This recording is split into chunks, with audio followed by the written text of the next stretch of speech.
You're live, Walter. So you are now being recorded. Good evening, everyone. Welcome to the August 20th, 2026 council meeting. Madam Clerk, pledge, please. Please stand for the pledge.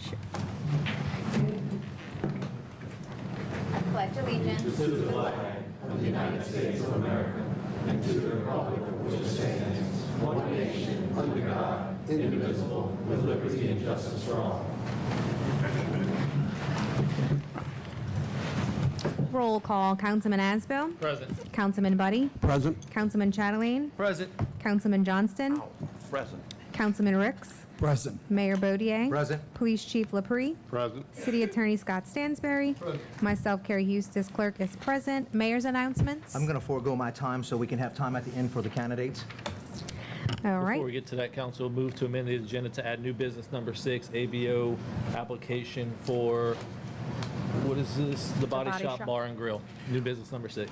We have a motion by Councilman Asbill. We'll now open for public hearing. Anyone wanting to speak for or against Councilman Asbill's motion? No one coming forth. We'll now close public hearing. We have a second by Councilman Chatelain to amend the agenda to new business number 6, the Body Shop Bar and Grill, ABO. All in favor? Yeah. 5 yeas, 0 nays. Madam Clerk, please note the agenda has been amended. All right. So we're going to move to special presentations, and special presentation 1 is Michael Marsiglia, candidate for First Parish Court Judge, Division A.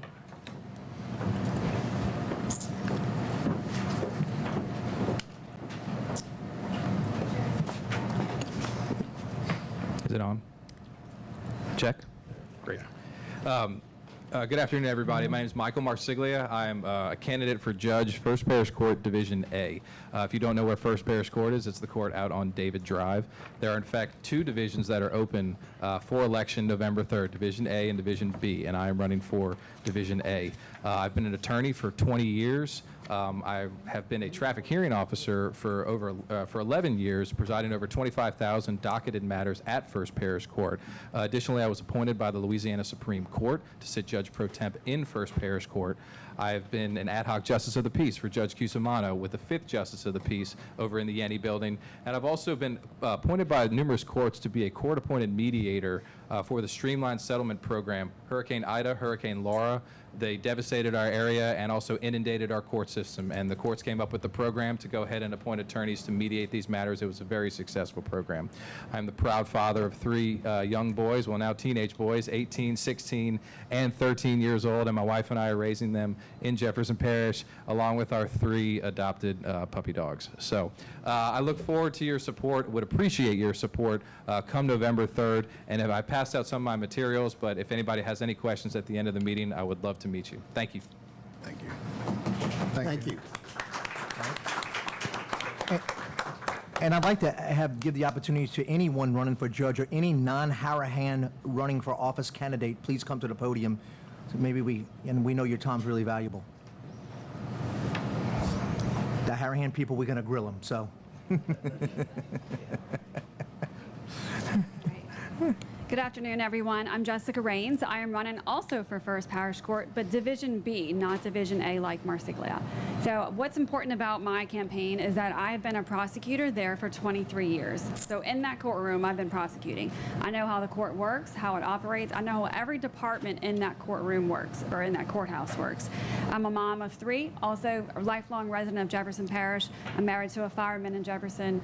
One of my children's a fireman, and I have one in college and one in high school still. So I'm a lifelong resident here. My roots are deep. I am all about being honest, being fair, being impartial. Everyone in our courtroom gets treated like that. Doesn't matter who you are. But most importantly, public safety, victims and witnesses are my priority. I want to make sure that everyone is taken care of in that capacity. So I will continue to do that. I've done that as a prosecutor, and I will continue to do that with just a different hat on this time. And my role won't be as a prosecutor. It'll just be someone to listen to the facts, listen to the law, and apply the law to those facts and make sure the rulings are fair and accurate and what is right for our community and for our public safety. So again, Jessica Rains, November 3rd, www.rainsforjudge.com is our website, and I've passed out a flyer with all the information. If you have any questions, please email me. I would love to hear from you. Thank you.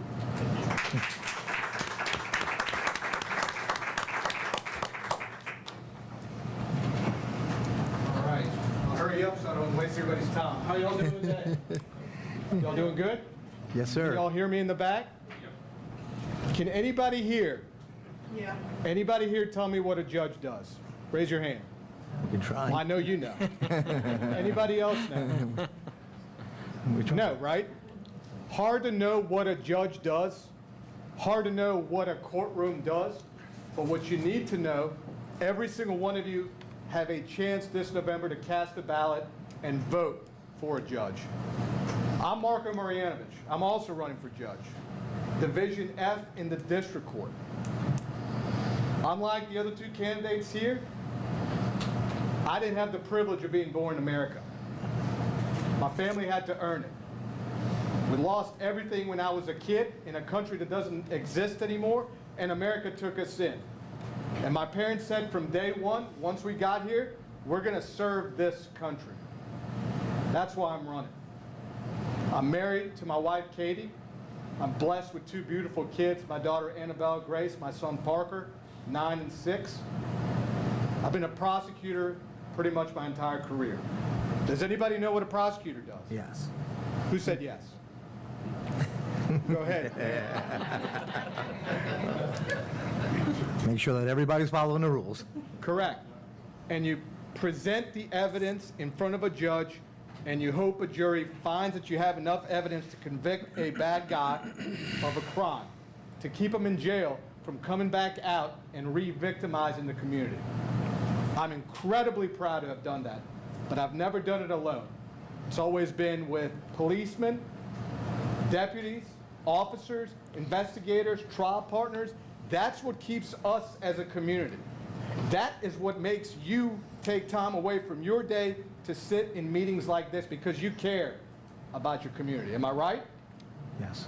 Left the DA's office, did insurance defense, left there because I wanted to keep practicing, keep prosecuting, work for the Attorney General, Jeff Landry, prosecuting again throughout the state. The last job I had before I became unemployed, because to run, when you're working in public office, you have to step down. I worked for Sheriff LaPinta. I stood by the men and the women in the JPSO uniforms. I was there for them when they would go out in the night and they would get sued and they got to call an attorney and say, hey, Marco, I've just been sued. What do I do? I was happy and proud to answer that question. But I stepped down, I'm unemployed, and I'm hungry because I want to serve this community. Because this community, as I told you, took me in when I was nothing. So if you live in the East Bank of Jefferson Parish, please, November 3rd, I would love your support. I would kill for your vote. Marco, M-A-R-K-O, Marjanovic for Judge, Division F. Thank you and God bless you.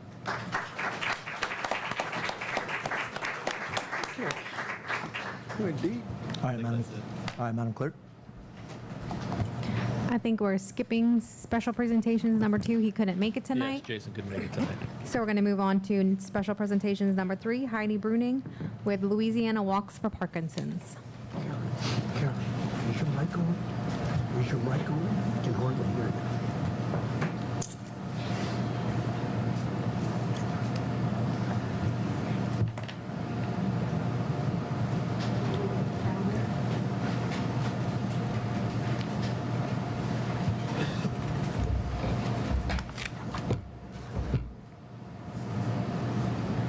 Sorry.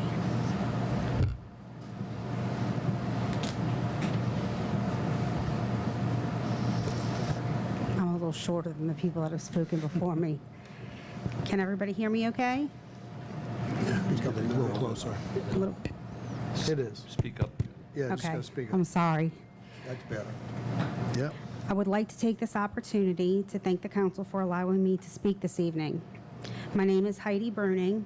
I'm 50 years old, and I have young onset Parkinson's disease, and I was diagnosed at the age of 45. Parkinson's is the fastest growing neurodegenerative disease in the world, even surpassing Alzheimer's and dementia. Each year, the Louisiana Walks for Parkinson's, sponsored by the Parkinson's Foundation, host a walk to raise funds that provide resources for people in the Gulf Coast afflicted with PD and their care partners. We provide essential information, services, and resources to the PD community. In 12 years, this walk has raised over $1 million, and that money has stayed within the Gulf Coast. I am here not only to invite the council members to attend our event, but also to ask the council to allow us to provide signage at the following locations to advertise our event. A double side, I think y'all have seen our signs before. They're very nice. They're not flimsy signs. The double-sided on the corner of Hickory and Wilson. Double-sided at Jefferson and Edwards on neutral ground across from Italian Pie. 2 separate one-sided signs on Hickory and 10th at the ballpark set up at a right angle. Double-sided sign at Jefferson Highway and Raven on the neutral ground across from St. Rita. We do put it back so traffic can pass and see each other. Double sign on Hickory and Citrus in front of Desi Vega's. Double sign on Dickory and Earhart on the neutral ground. And a single sign going on to Earhart and Dickory. I would like to end with a few facts about Parkinson's. PD is the only neurodegenerative disease without a disease-modifying treatment, meaning that there is no cure and there is no medication that stops or slows the progression of the disease. The economic burden is higher and has grown faster than previously thought, to the tune of $82.2 billion. That's not just the cost of research. That is the cost of caretakers taking off of work to take us to the doctor. It's us taking out of the system instead of going and putting into the system like we need to. Especially if you have young onset Parkinson's, we have to stop working usually at a very early age, and we haven't saved enough to retire at 45. We are not Elon Musk or Bill Gates. Only 13% of Parkinson's diagnosis are genetic, while aging and environmental factors play a much more significant factor. People who spray paraquat are twice as likely to develop Parkinson's as those who use other chemicals. Other countries have outlawed the use but manufacture it and sell it to us in the United States, such as China and the United Kingdom. Thank you for your time this evening. I would like to pass out these rack cards and leave some near the table for the door for you. Does anybody have any questions about Parkinson's? What'd you say the spray was again? Paraquat. We actually took that to the Hill earlier this year, and we're trying to get them to vote paraquat away. We use it to spray our ball fields, so you're more likely to see somebody that you've known for 50 years get Parkinson's because they've coached on fields that were sprayed with paraquat. People that have cut our grass, that have served our communities, that spray the paraquat, they are more than likely to get Parkinson's disease. On the sign locations you asked us for, I listened to what you wanted. Yeah. We don't control by the Italian Pie, and we don't control by Earhart Expressway. That's Jefferson Parish. Okay. Jefferson and Edwards? Yeah. I was going to tell you, you have to address that with Jefferson Parish. Okay. And then the 2 by Earhart would also have to be addressed with Yeah, Jefferson Parish. that's Okay. by the Italian Pie. That's We don't- outside of our jurisdiction. Yeah, that's but- out of our But jurisdiction. while Okay. we're here, If you'd like, I move to, If- oh, I was just going to say, if you'd like, give me a call, give you my cell, call me tomorrow, and I'll talk to Dino about getting your approval. Perfect. Thank you so much. but while we're here, I'd like to move to amend the agenda, add new business number 7, and take it up now for sign locations for the Parkinson's Walk. Yeah. Okay, so we want to amend the agenda to new business number 7, sign locations for the Parkinson Walk. We're going to move it up to the agenda now. We'll open for discussion. Anybody want to speak for or against, please come to the podium. No one coming forth. We'll now close. All in favor? Yeah. Yay. I'm sorry, we have a second by Councilman Chatelain, offered by Councilman Asbill. Well, and also, I mean, And let's I just would- be clear, we're approving Yeah. the signage within the city limits. Within I the would city move limits. to approve sign locations requested at Hickory and Wilson, Hickory and 10th, Jefferson Highway and Ravan, and Hickory and Citrus.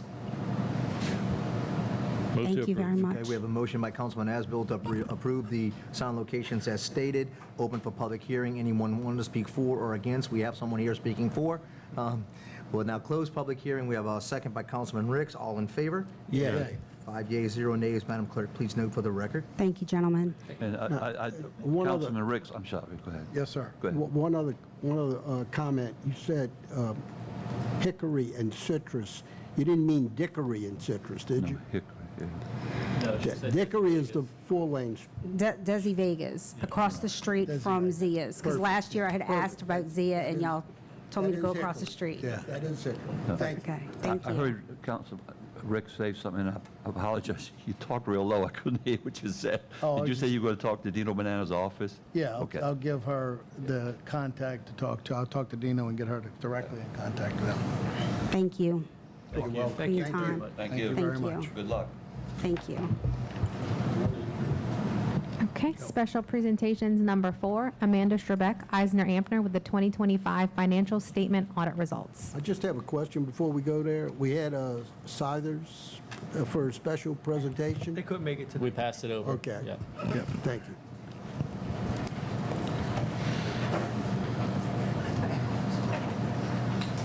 oh, excuse me. You have some extra flyers, you can leave them in the back of City Hall if you want.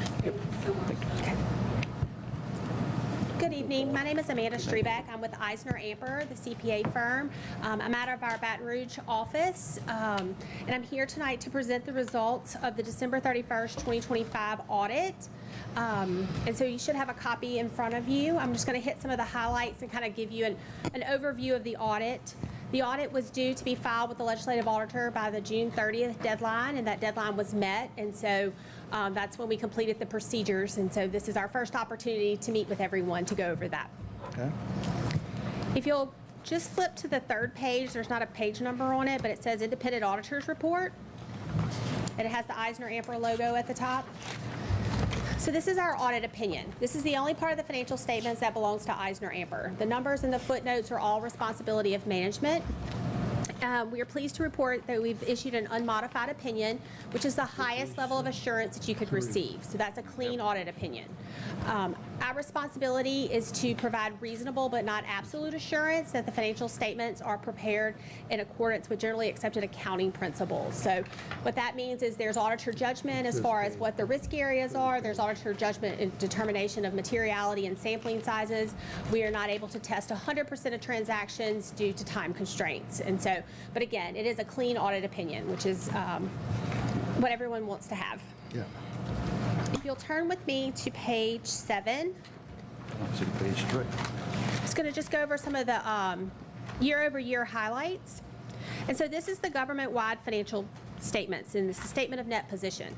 So this includes all of your long-term assets and your long-term liabilities. So for the majority of the year, y'all are reporting at a fund level, and so that's the revenue expenses for that current year. It's based on the, cash in and cash out. And so this is going to include your long-term assets, which are your capital projects, your capital assets, your fire trucks, and then it's also going to include any long-term liabilities related to notes payable, the loan with DEQ, and then also your compensated absences. So that's trying to encompass all of that activity so that you can have a full picture of the financial position of the city. Across all funds. This is all funds, yes. So it's broken down between governmental activities and business type activities, and then there's totals. And so if you, we'll kind of just focus on the governmental activities. Your total assets were $21 million compared to $19.5 million. The majority of that relates to your capital assets. As I mentioned earlier about the retirement benefits, so these are the costs that are ultimately going to be paid out as employees are here. This is a significant estimate in the financial statements, and it's based on an actuarial analysis and numbers determining, length of service, various other factors. Your long-term liabilities, your total liabilities were possibly 8.6 compared to 8.7 during the year. There was one fire truck that was financed during the year that was received and financed, so that is included in here in that number. And then if you move down to your net position, your total net position was approximately $10.5 million, of which $9 million is invested in your capital assets, less any debt. 3.5 is restricted by outside sources, and so that leaves you with a deficit of $2.1 million. And so what's important to understand here about that deficit is that all cities all towns, all parishes have that deficit, and it's because of those long-term liabilities that cannot be funded through current resources. And so that is not, from an audit perspective, that's not a concern for us to see that as unassigned, because that is kind of by nature how that works when you look at that. When we move to the fund level activity and you start seeing deficits, that's where there's a concern. But there's not, that's not the case with the general fund and things like that, and I'll show that on a few more pages. You'll turn with me to page 9. This is your overall changes in net position, and again, this includes all that long-term activity.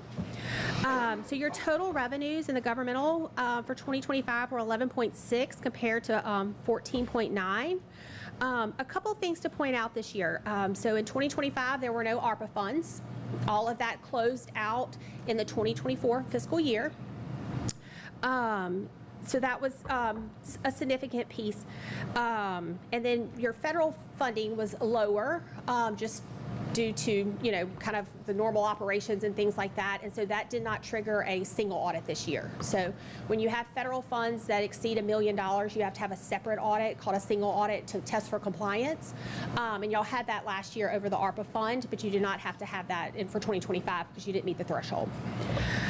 This is also the first full year of the 2025 sewer notes. And then there was also some activity you can see kind of with the capital grants and the charges for services. Again, there was still some activity there, but that's kind of dwindling down as those improvements have been being made. Your total expenses were $10.5 million compared to $10.4 in the prior year. So you had an overall increase in net position, or in the for-profit world, what we call net income of $1 million. And so that's showing you the total net position of $10.4 million. I do want to point out that there were no significant audit entries proposed during the audit that had to be reflected in these numbers, so these are consistent with what you've seen. There are certain entries that always have to be made at year-end just due to timing of when the information is available. Some of those long-term activities and things like that are trued up. But there were no significant changes in our audit scope from what we sent y'all with the engagement letter, and no significant issues or disagreements that we would need to discuss as far as completing the audit. I would like to point out this year we completed the audit the earliest we ever have. So I think that was fantastic as well. It's a lot that goes into getting all the numbers, getting all the information, and all the different documents. It's a heavy lift for for management. Okay. We're going to flip to page 20. And this is the statement of revenues and expenditures and changes in fund balance. So this is the actual fund balance activity that y'all are looking at more on a monthly basis with a one-year snapshot. So your total revenues for the year for the general fund were $5.6 million. The majority of that being made up of taxes and charges for services. And your total expenditures were $10.9 million. And then y'all had transfers in from the other funds. So the way that these special revenue funds work is the money between some of the sales tax and the fire tax, they have to be moved, they're transferred in and out in accordance with the accounting rules. And so that was approximately $5.2 million. So your overall change in fund balance was basically almost zero. It was a loss of $79,000. So, that's pretty much almost balanced to budget as close as it can get. It'll never be zero, obviously, but that ended the year with your general fund of approximately $2.8 million. And then you also have approximately $3.3 million in the fire sales tax fund, and then the capital projects fund of approximately $3 million. So overall, $8.4 million. Very good. All right. Starting on page 25. These are the significant accounting policies. So this kind of summarizes how all of your activity during the year is accounted for. There were no new significant accounting policies this year, no new GASB statements that had to be adopted. So it's kind of a quiet year there, which was good. And there's really no changes in these footnotes significant from year over year that I would need to discuss tonight. Because of the fact that y'all receive state and federal funding, you are required to also We are required to issue a report on internal controls over financial reporting and compliance in accordance with government auditing standards. This is what we call yellow book, so we're looking at compliance, bid law testing, things like that. As part of our procedures, I'm pleased to report that there were no findings to report this year over either the financial statement or compliance based on the results of our testing. And we're required to go back and look at any findings from the prior year and to determine if those have been resolved, meaning have appropriate procedures been put in place, or are there any of those scenarios that would need to be looked at further in the current year. And I'm pleased to report that all of the findings from 2024 have been resolved. So that is kind of covering the overall audit piece in those two reports. You are also required to have an agreed upon procedures in accordance with the legislative auditor. So the legislative auditor has given out a directive with a schedule of procedures that they want every governmental entity to have. And this year we had to do all of them. They're allowing you to rotate every other year, but this year was a full scope year. One thing to point out with an agreed upon procedures is we don't give an audit opinion. So this is yes or no, black or white. There's no materiality threshold. There's no auditor judgment. So if a $2 transaction is not able to be supported, I still have to mark that as a no, as an exception noted. There were a few minor exceptions during the year, but overall a lot of improvement year over year from what we've seen just over the last 2 years. A lot of focus on maintaining documentation and the records and things like that. And so again, that's kudos to management. That's a lot of activity across a lot of departments to make sure everybody has all of that in place. And so none of the exceptions noted during the agreed upon procedures resulted in what we would consider a finding, meaning a finding over internal controls or anything like that. As part of the audit process, like I said, we obtain, we look at supporting documents, we read the board minutes, we do a lot of different procedures to get comfortable to give our opinion over the numbers. Part of that includes obtaining a management representation letter, and that basically just says that we've been given all of the information. There's certain activity that may occur that doesn't flow through the accounting system, like related to leases or contracts or subsequent events, things like that. And so we obtain representation that we've been given all of that information, and so we had that as well. And so again, it was a smooth process. It's always a lot of information. It's always helpful when you don't have to deal with the federal program piece of things. And so that there's a lot of information in here, so I'm happy to answer any questions. So our entire report from you is available, and I'd just like everybody to know that, is available on the Louisiana Legislative Auditor's website. And we just had a discussion, we'd also like to add it to our website as well, so people have full transparency of everything that's taking place in the city. So I appreciate all your hard work as well. Thank you. And Mike, the financial transparency ordinance that we passed last month, that's part of it to put this on the website. Yeah.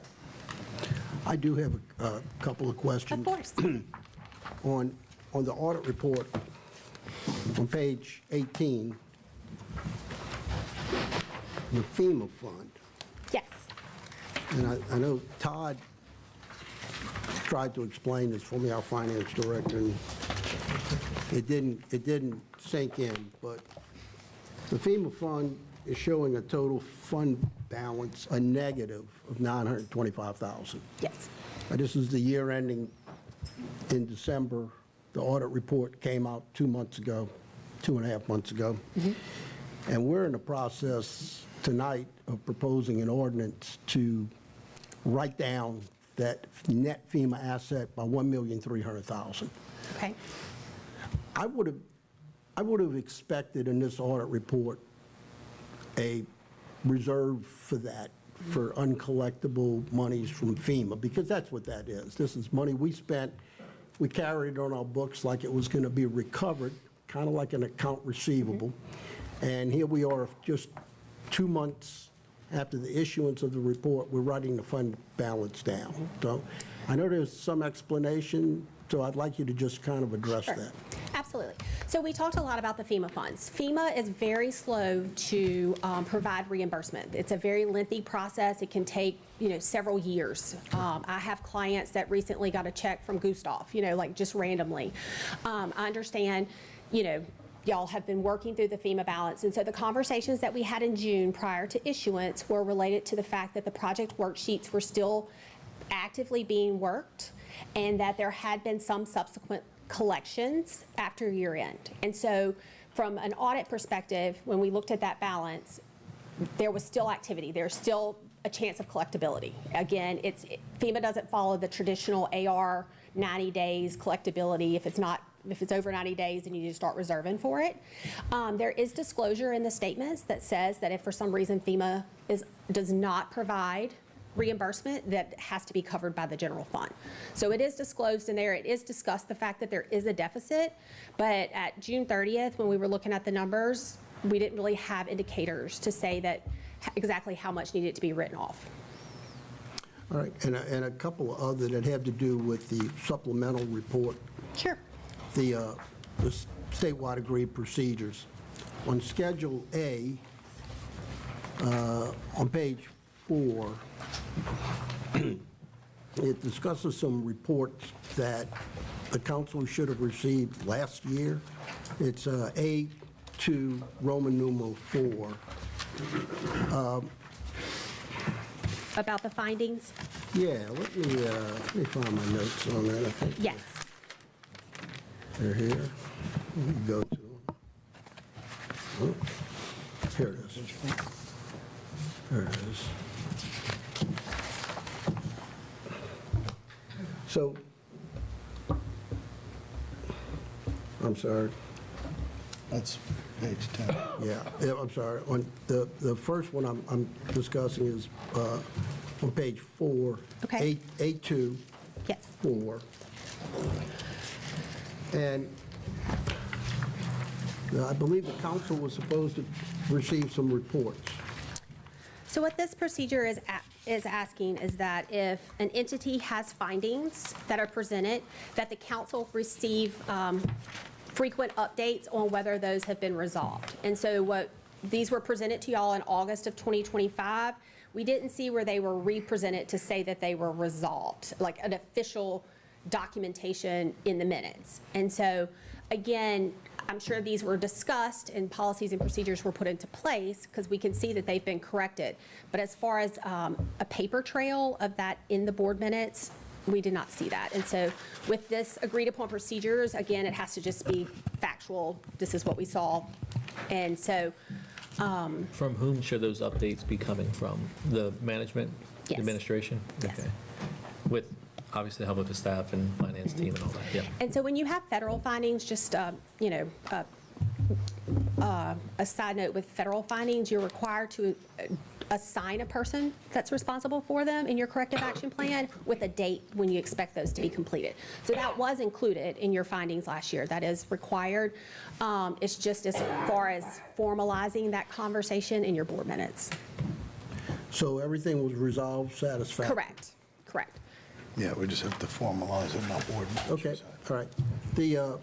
The second item in that report is on page 10. The second item that I have a question on.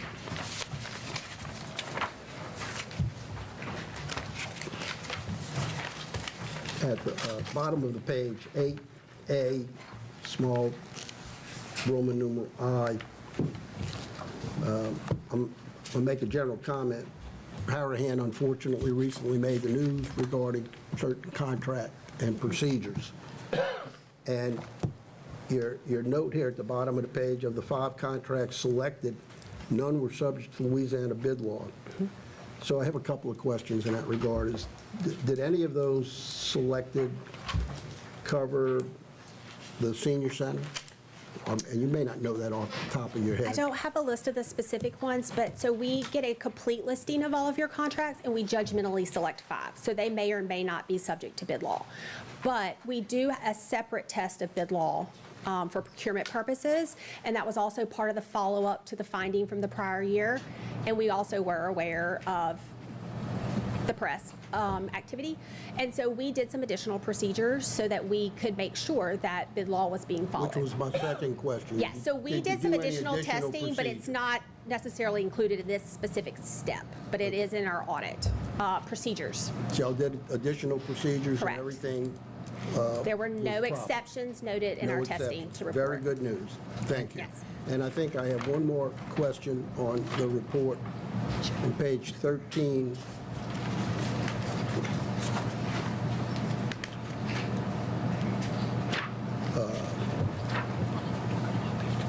Number 13, on Okay. page 13. Procedures were performed, 5 items, A, B, and then on the next page, Yes. C, D, and E. You performed procedures and you discussed the results with management. So, So what is the result, right? yeah. Right. What were they? Were they of sure. significance? So, given the sensitive nature of IT, the legislative auditor approved us to respond this way versus say an exception, no exception. They did not want to include potential vulnerabilities in these reports that are public documents. And so this exact wording is in the agreed upon procedures that allows us to say this. I will tell you that through our testing, if we would have identified anything, we would have had to consider those as a finding or a management letter. And so through that testing, nothing came about that gave us concern that we would need to report separately. So, is the details behind A, B, C, D, and E, is the council have access to it? I think that's in our audit files.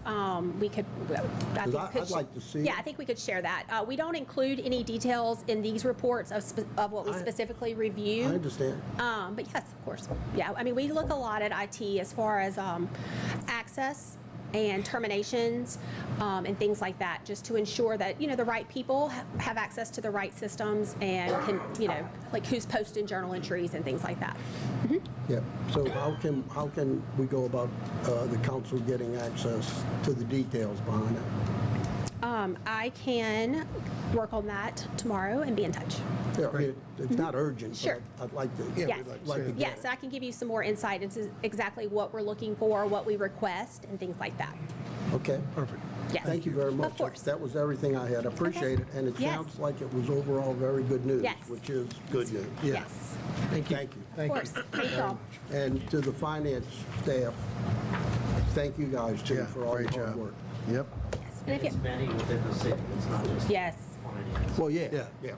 Many many. within the city that participate in health. You guys are herding the cats and driving the train, though. We appreciate it. It's difficult. Great job. Well, if y'all need anything else from me, please reach out. I'm happy to help answer questions throughout the year. I know y'all have a busy schedule, so, but if there's anything that Eisner Amper can do from a firm perspective, we're happy to help. And thank y'all again. Appreciate it. Thank you very much. Thank you. All right, we're moving on. Approval of minutes. Reading of the minutes of the council meeting on July 16th, 2026. We have a motion to dispense with the reading of the minutes for the council meeting on July 16, 2026 by Councilman Chatelain. Anybody wanting to come to the podium to speak for or against, please come forward. No one coming forward. We will close public hearing. We have a second by Councilman Buddy to dispense with the reading of the minutes. All in favor? Yay. Yay. 5 yeas, 0 nays. Approval of the minutes of the council meeting on July 16th, 2026. We have a motion by Councilman Ricks to approve those minutes. Will anybody want to speak for or against? Please come to the podium. No one coming forth. We'll close public hearing. We have a second by Councilman Johnson. All in favor? Yay. 5 yeas, 0 nays. Madam Clerk?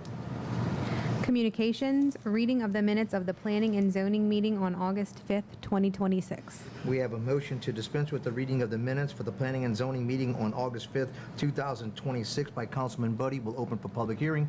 Anyone coming forward to speak for or against, come to the podium. No one coming forward. We'll close public hearing. We have a second by Councilman Asbill. All in favor? Yay. 5 yeas, 0 nays. Madam Clerk? Approval of the minutes of the Planning and Zoning meeting on August 5th, 2026. We have a motion by Councilman Chatelain to approve those minutes. Anyone wanting to come speak for or against, please come to the podium. No one coming forward. We'll now close public hearing. We have a second by Councilman Buddy. All in favor? Yay. 5 yeas, 0 nays. Madam Clerk? Okay, and we have no resolutions. Ordinances for approval. Proposed ordinance 2026-6. The following ordinance was proposed by Councilman Asbill and seconded by Councilman Chatelain. An ordinance amending ordinance number 1333, the comprehensive zoning law of the City of Harahan relative to height regulations for single-family residential structures in the R-1A Single Family Residential District. Okay, we'll open for public hearing. Anyone wants to speak about proposed ordinance number 2026-6? No one coming forth. We will close public hearing. Council discussion? Councilman Asbill? Yeah, Council, this is the heightening of the height restriction in R1A. You'll see as the second copy of your ordinance as a red line version, which the Planning and Zoning Board did consider in their vote. And if you would recall from the minutes that we just read and approved, the Planning and Zoning recommended 5-2 to adopt the ordinance as amended. And so I would like to take a moment to go ahead and offer the amendment formally, because it's not been actually adopted. The amendment has not been adopted yet. If we'd like to do the amendment, or do we have discussion before the amendment? Well, first, I would like to say something.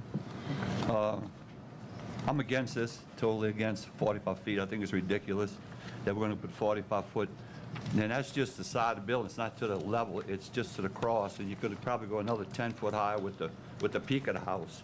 But I'm totally against this. That's not true, Councilman Johnson. Well, that's what I was told by a builder. That's not true. Well, that's what I was told by a builder. I'm not a builder. But Chris, you're more into the regulatory. Where's the 45-foot? Is it the cross of the building, or is it the peak of the building? I haven't read the latest version of the ordinance, but whatever it prescribes, whatever was adopted by the council eventually would be, I assume would be the top of the house, not just the top of the peak? The peak of the roof, the highest point. In section 1, Paul, it says the 45-foot maximum height exception shall apply to lots having a minimum lot frontage of 75 feet and shall not reduce, waive, or otherwise modify any setback requirement applicable. I'm not talking about that Well, one. I understand, but the 45-foot maximum height is what it says here. So you can't have anything over 45 feet. Well, I'm talking about, Including I the was roof told by a builder, I'm not a builder, that the 45-foot is the crossbar, and the peak of the house goes up another 10 feet. Now, I'm not a builder, I don't know. Well, if the maximum height is 45 feet, you can't be above 45 feet. Well, Crossbar, all I know is- Crossbar or not, 45 feet is the maximum height. I'm against it. I think it's ridiculous that we put 45-foot tall houses in a residential area. But one thing, I'm glad that last meeting that we did increase the 75-foot lots, that they can't be on any 60-foot or 50-foot lots or 65-foot lots. I'm totally against it. And I ask once again, Councilman Asbill, what is the reason for this ordinance? What is the reason for you changing the ordinance from 35 feet to 45 feet? What is your reason? You don't have a reason, or do you? Okay, just want to make sure you got all your questions out. And Don't be a smart. I just asked you a Hey, question. come on. Well, he's I always know. smart. I He's know, always but smart. Come on, Mr. Paul. He's You always got a smart I answer. know, but you've I been move here to before. amend the ordinance as presented to add I the asked you a question. red line language. I asked you a question, Councilman 45 foot. Asbill. Wait, I asked you a question. I don't know who's got the floor, but I have a. You I have- do, Mr. You Buddy. do. as far as Go I'm ahead. concerned. I voiced some comments. I voiced some comments last month. I think 45 feet height, even as amended to clarify where the height's measured from, next to some of our houses in Harahan with probably, some have as low as maybe 12 feet peak. And we're going to put, potentially, somebody's going to go in and build a house next to them that's almost 4 times higher. And we talked about 100-foot wide lot, and we did talk about 75 feet. And I just think outside of a new subdivision, where everybody from the get-go has the ability to put 12-foot ceilings, 2-story, nice high peaks, where that height is going to be more uniform where they may be building their lots up 2 feet to start from the minimum height measurement, it makes a lot more sense than doing it citywide. So I would propose, and I would have to do it, I'm sure, as an amendment to the amendment, that we find some common ground or compromise. Now, I would be happy with this being in the new colonial subdivision. I have no concerns about everybody from the get-go knowing they can build a 45-foot tall house. If you want to build a 12-foot tall house, knowing your neighbor can build 45, that's your decision on the front end.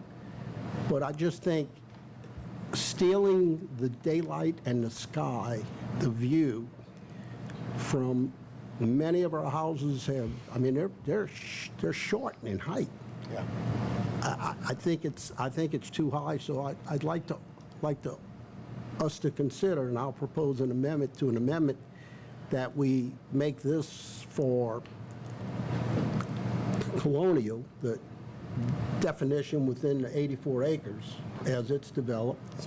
And within the city, we do something, at split the baby or something as a compromise, because 45 feet is tall. Did you just say spot zoning? I said that. I mean, if you're going to just limit it to a certain area, I mean, I consider that spotting out Well, certain areas of the city. I got to No, tell you, I mean, I think he's right.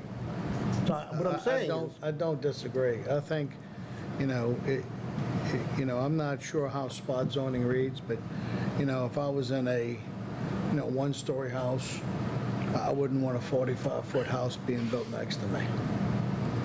And I think that Buddy's right in saying that, we should limit it to, that new subdivision so people have an opinion, or we could go to the people for a vote and put it on a ballot.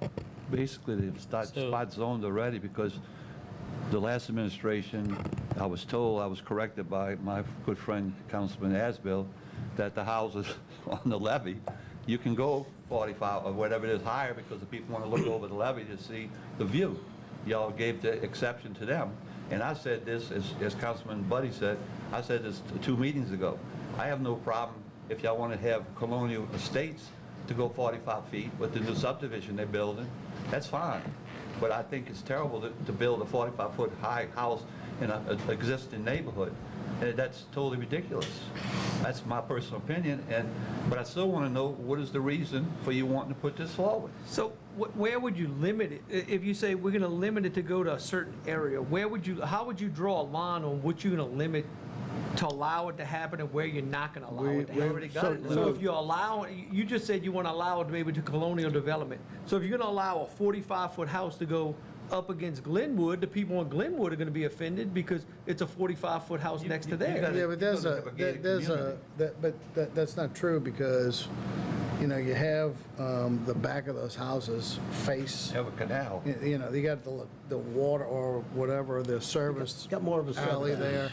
So, look, I think you'd be on the limiting it to a certain area part. I think you're limiting people who maybe are priced out of that new neighborhood.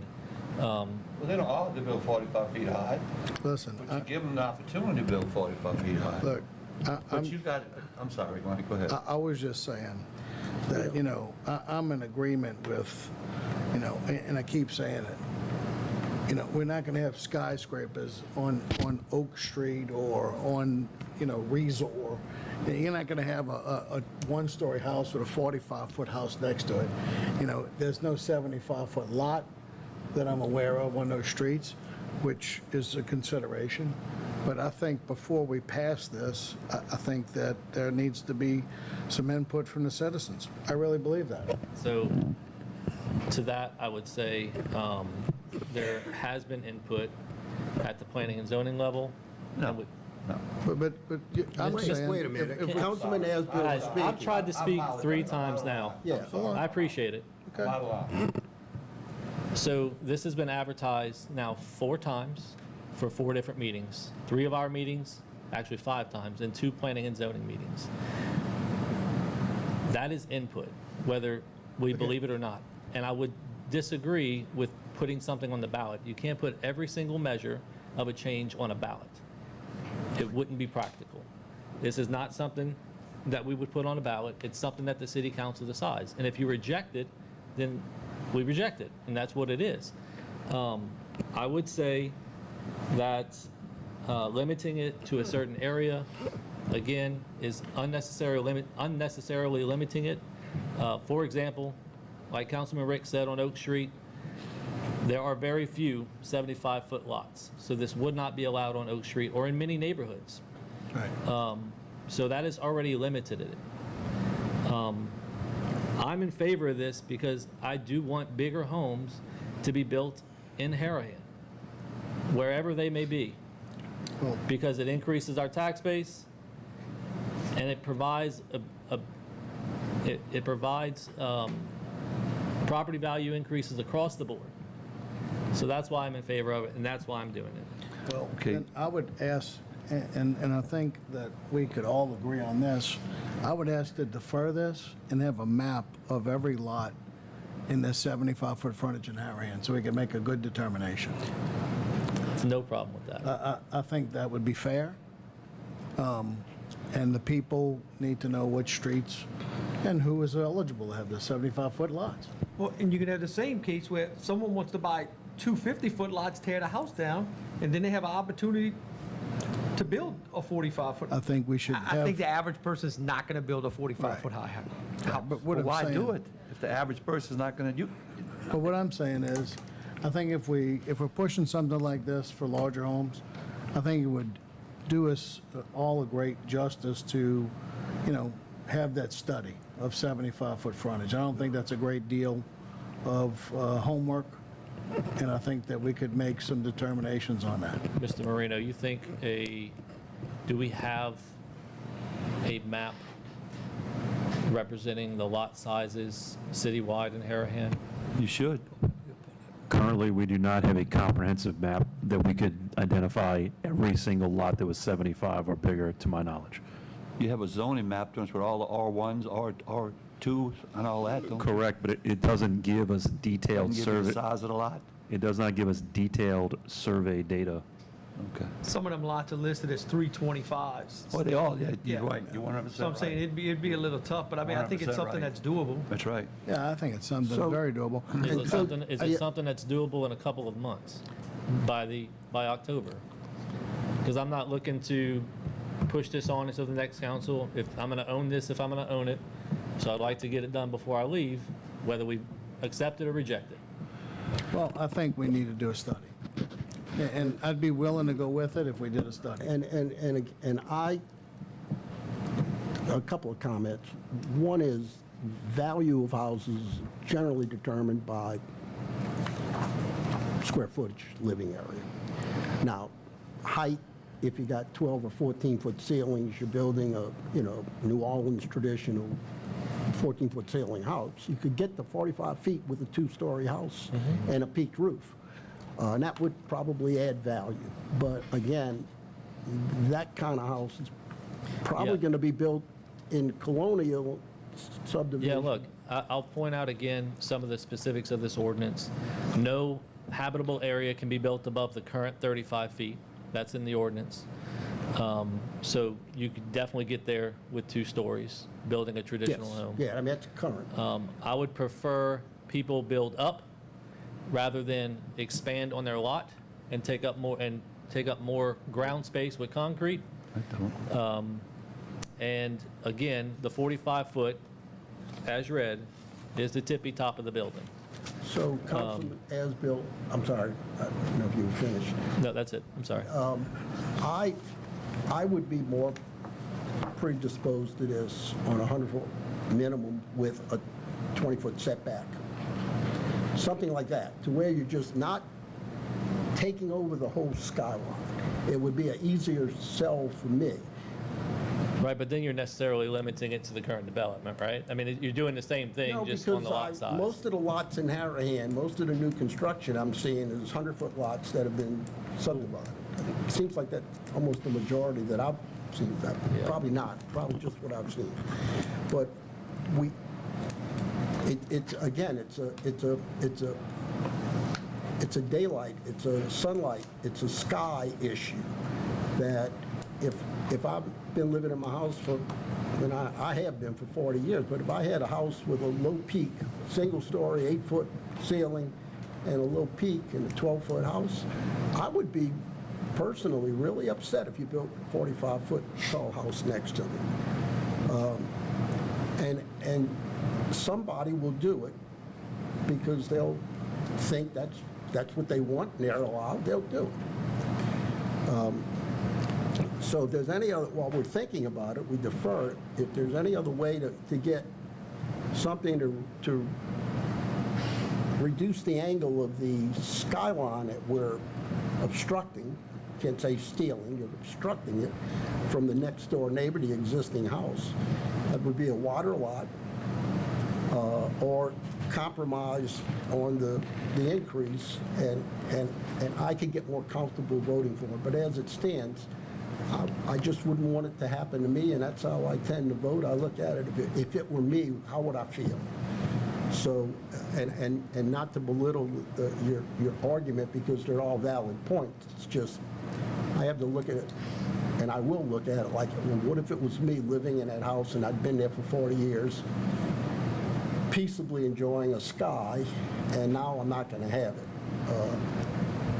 And I know one neighbor on Ashbourne was upset at the height of the house built next door to him. It's somebody you know. I won't name it, but it's somebody you know and like. And basically, they took advantage of the 35-foot rule, and he has a house with a pretty small peak house, and he doesn't see the sky anymore. It doesn't get, in the evening, you don't get the sun. You get shadow from the house next door. Anyway, thank you for listening. Yes, I would ask the council to move the amendment forward and then defer the ordinance in full. Well, I have more comments. You want to wait Pending a to do the amendment first, and I'll get comments after? That's fine with me. I move to make the amendment to add at the end of the current proposed ordinance, the 45-foot maximum height exception shall apply only to lots having a minimum lot frontage of 75 feet and shall not reduce, waive, or otherwise modify any setback requirement applicable in the R1A district. For purposes of this subsection, all building height measurements shall be taken vertically from the higher of the 18 inches above the center line elevation of the street fronting the lot or the top of the curb elevation fronting the lot. Move to amend. Okay, so we have a motion by Councilman Asbill to amend. Can I have a point of clarification before we vote? And I'll tell you why, and I'll ask the question. I don't want to vote against the amendment if it prevents us from deferring it. How does that work? We can still defer it after. We can still defer it? Thank you. Okay, so we have an amendment read into record by Councilman Asbill. Will open for public hearing. Anyone want to speak for or against? This is just on the amendment. Just on the amendment, yeah. One of my questions are, just reading the amendment. Introduce yourself, please. Maurizio Francescon, everyone knows who I am. But reading the amendment, whether I'm for or against it, it's fine. But I guess my question is, if we want to do a study, and just like Eric said, if somebody comes in and buys two 50-foot lots and makes 100, well, how current is that study going to be going forward into the future, and how often it's going to be updated, and what is the cost of that study? So just, is it because not only do you have to worry about lot sizes, but then there's also servitudes because there's easements. These are all things, obviously, planning and zoning that you have to look into, because sometimes if the lot is 75, but then you may even have an easement, or it's public. Or public use, meaning it's not a part of the lot. So it may seem like it is, but it's not. So what is the cost of this study? So is it something going to be $20,000, $30,000, $50,000? I don't know. So we have to all look at that as a I don't think anybody knows. Yeah, so I think it- so it could even delay this. But as it reads, it's not. I don't consider it spot zoning, because you're eligible. Anyone in the city can do it, because that's how I'm reading it. So that's how it's written as. I'm not saying I'm for it. I'm not saying I'm against it. But how it's written, you have to be able to open it to every property in the city. That's it. That's my discussion. Well, you have a covenant at Colonial Estates. You do have a Mauricio, Yeah, I'm talking. yeah. You I'm just can agreeing only with you. build on the smallest lot in that area is 75 feet. Correct. Okay, so that is a subdivision that the smallest lot is 75 feet. So if we can put that into Colonial Estates subdivision, they have a Coventry that they can only go 75 at the smallest, then we can put that they can build 45-foot lots in the same Colonial Estates, 45-foot houses. And they don't have to do the whole city. They can specify that area. I don't have to worry about my neighborhood. My neighborhood is all 60-foot lots. Oh, I agree But with I'm you. talking I about mean- the whole city. In Royland, they got big lots, and these people have these houses back. These people can't afford to build these big houses, and you can have somebody can buy a lot, 75-foot lot, and build a 45 lot. Look, but the Royland's got small houses in there. People can. I'm not- I wouldn't want to have a 45-foot house next to me. That would totally cover their house up. They wouldn't have no sun or nothing. I'm not disagreeing with you, but what I'm saying is how it's written is you can't deprive someone else who may live in Royland or my neighborhood or Mauricio, I anyone's. think that we all Yeah, so, understand yeah. that it's citywide as written. Yeah, correct. Thank you So- for pointing that out to All right. us. I have All right, anyone else coming from public hearing? All right, public hearing is now closed. Councilman Ritz? I just got a quick question. So, in all right of this, ordinance, when you said that they had several planning and zoning meetings, was this presented and announced, and was it well-received in the planning and zoning meetings? So it was presented at the first planning and zoning meeting. There were people in attendance at that meeting that I went to. There was no quorum at the time, but there were 4 members of the board that were there. And Mr. Villavasso, who is the city planner for the city, also expressed that he would be in favor of this. And I presume that he would be the person to do the lot study at some point if we have to do Well, that. I guess The- I'm kind of asking, sorry, but I'm kind of I'm sorry, asking Mike, about speak the up, please. public. Was the public in favor that was attending the meeting?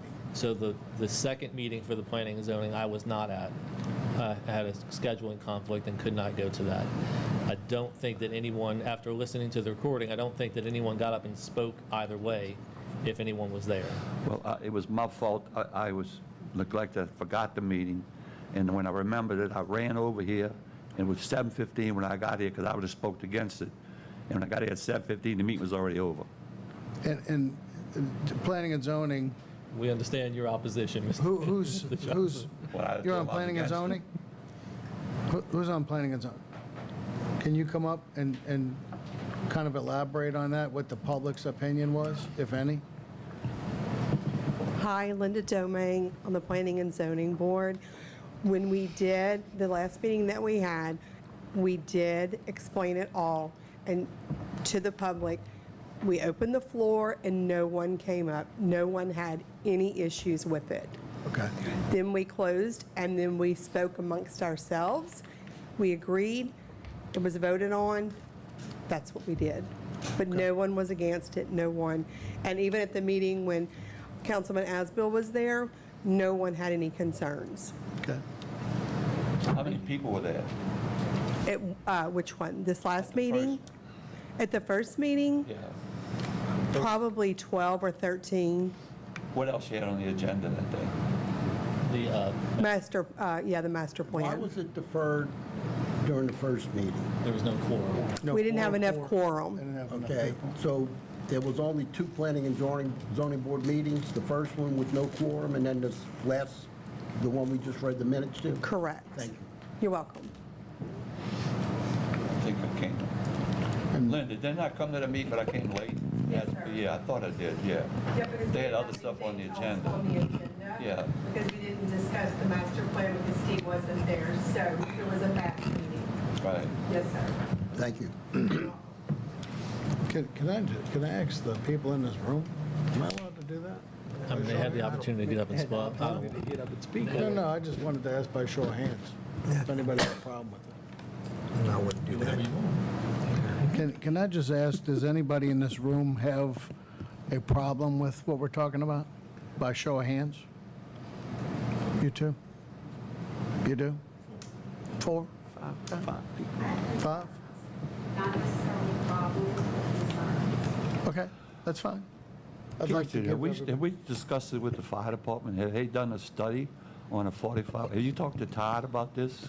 I did. I talked to Todd and the insurance office, and that's the reason for the 35-foot residential habitable space, that maximum. That's why you cannot build habitable space above 35 feet. So if we approve to move this forward with some more amendment, right? Would Yeah, and look, I'm proposing this amendment. This is to get us something better published to the public. We can amend it again at the next meeting if you need to. Well, I mean, look, I understand what you're trying to do, but I just want to be sure that everybody in the city's okay with it. You know what I mean? So, Mr. I Rich, know not everybody will be, but I understand. I but- just want to go on record stating, Councilman Ricks, you asked for a show of hands, how many people had a problem or had a concern with Concern. this? 5 people raised their hands. Can you tell me how many people are in the audience right now? What is 30? 35 What does that have to 35. do? What does that have to do with? He made a statement that What 5 does people that- raised their hands against it. Yeah, I want to let him know how many and- people are and in the right, He's room. right, he's correct. 35 people in the room, 5 All I raised can hands. tell you is that this amendment to 75-foot, I'm against this ordinance, but I'm going to vote for the amendment because I'd rather see 75 feet in case it passes. Understood. All right, let's do it. But So I I'm going to vote move- for the amendment, but I'm against the Okay, ordinance. I move the amendment. Well, we have a motion by Councilman Asbill, second by Councilman Chatelain, only on the amendments. All in favor? Yeah, Yeah. nay. Oh, you're He against said nay.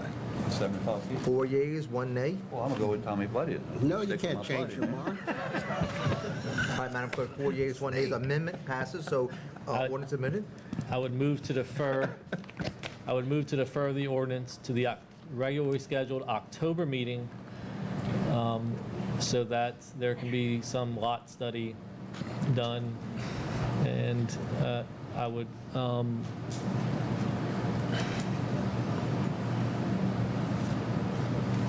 got to figure out what that costs, because we need a budget ordinance to do the lot study, so.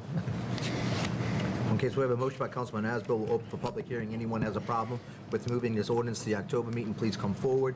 No one coming forward. We'll close public hearing. We have a second by Councilman Ricks. All in favor to defer to the October meeting? Yeah. 5 yeas, 0 Yay. nays. Madam Clerk. 2026 is deferred to the October meeting. 2026-6, I'm sorry. I got it. Proposed ordinance number 2026-9. The following ordinance was proposed by Councilman Asbill and seconded by Councilman, who would like that one? Chatelain. An ordinance amending Chapter 38 Flood Damage Prevention of the Code of Ordinances of the City of Harahan to establish additional floodplain management standards concerning hazardous materials, repetitive flood loss, and enclosed areas below elevated buildings, to require non-conversion agreements, and to otherwise provide with respect thereto. Okay, we have proposed ordinance number 2026-9, offered by Councilman Asbill, seconded by Councilman Chatelain. Will now open for public hearing. Anyone want to speak for or against proposed ordinance 2026-9? No one coming forward. Will now close public hearing. Councilman Asbill, you have the floor. Council, this is an ordinance, I've been working with the administration on updating and refiling for our community rating system study for flood insurance discounts. This ordinance comes out of some of those meetings that we've had with myself, a couple of city employees, Dr. Wade, who's on the little committee, on the CRS committee that we're working on. And these are easy points that we could get if we codify them. It's mostly model language from FEMA that does some of that, and some of it is obviously copied from Jefferson Parish, which we're good at around here as well. So if you have specific questions, I'm willing to answer them as best I can. I have two. First, a statement. Thank you for doing this, everyone who's been involved, and thank you, Councilman Asbill. It's needed. On line 35 and 36,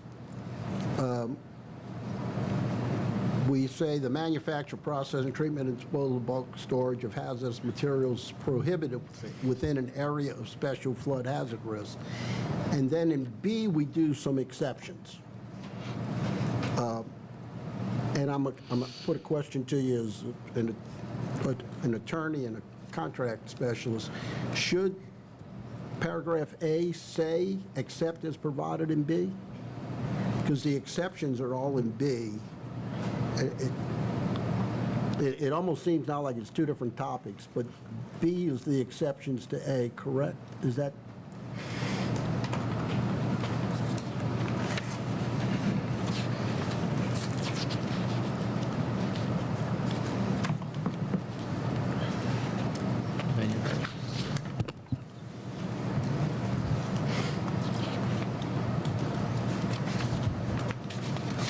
No.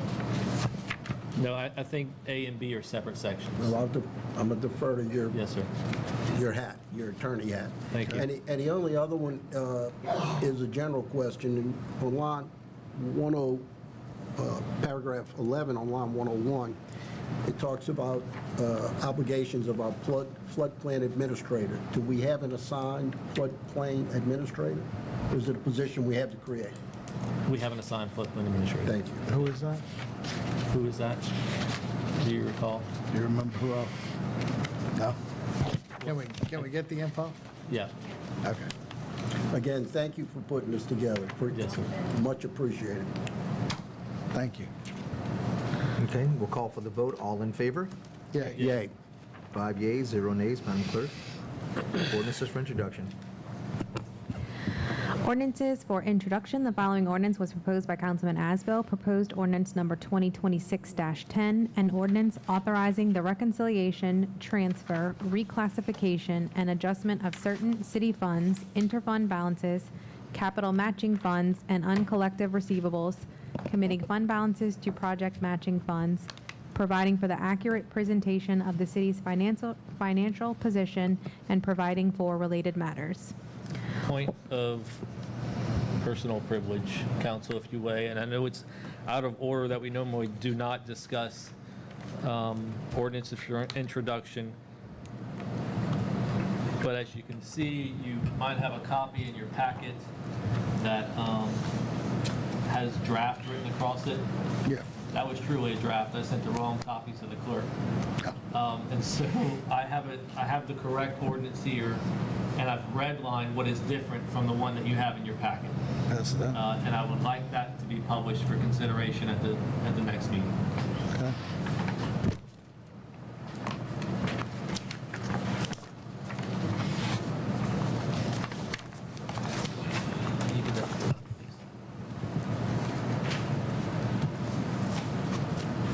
Thank you.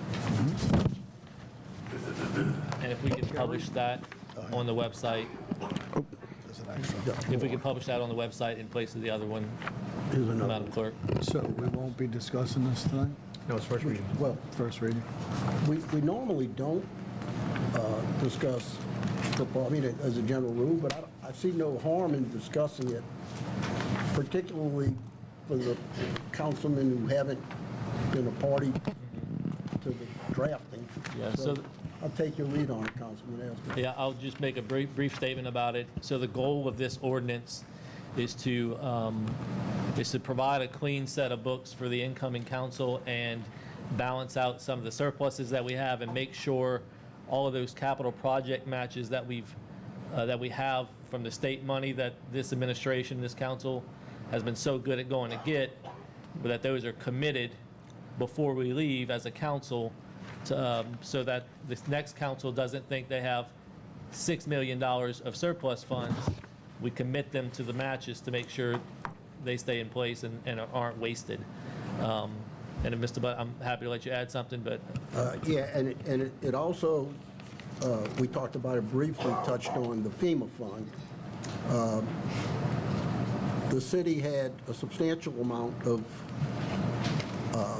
FEMA-related expenses that were not fully reimbursed, and to the tune of, $1.3 million, I believe, $1,300,000. This cleans that up.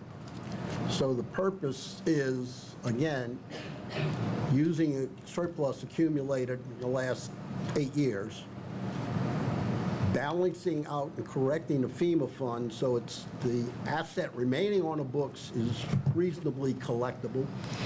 And then, as Councilman Asbill said, the city's been extremely fortunate in receiving a lot of grant money. Much of that comes with a match by the city. So to take advantage of this manna from heaven, this free money, the city has to come up with generally about 25%. So this commits in our capital fund the projected, reasonably projected match. The money won't be spent this year, but now it's set aside and it's identified, and it reduces the amount of capital fund available. We have a lot of money committed in the capital fund, millions of dollars. It's committed, got a purpose. Won't be spent on anything else unless the council reallocates it. Now, this council, and more importantly, future councils who haven't been in the weeds with us, and the future mayor will look at the capital fund and know that everything we currently have an award on from the state and sometimes the parish, the match is there. And uncommitted balance is what they have to work with in terms of spending it on capital projects.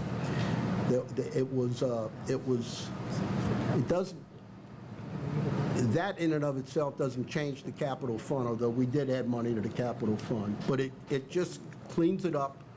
When you look at it, you're not going to have to know, oh yeah, but we haven't accounted for this yet. We've got a project, Wilson Street, big state grant. We need $1,250,000 for that. That money is now matched. Now, we also put that in the sewer fund, correct, Councilman Asbill? That's correct. So the sewer fund in the past, which is a separate entity, governmental accounting voodoo, didn't generate enough money for its capital projects, and that was coming out of the general fund. Well, going forward, the sewer fund is generating significantly more revenue to apply to its capital needs. So it's going to take care of $1,250,000 match.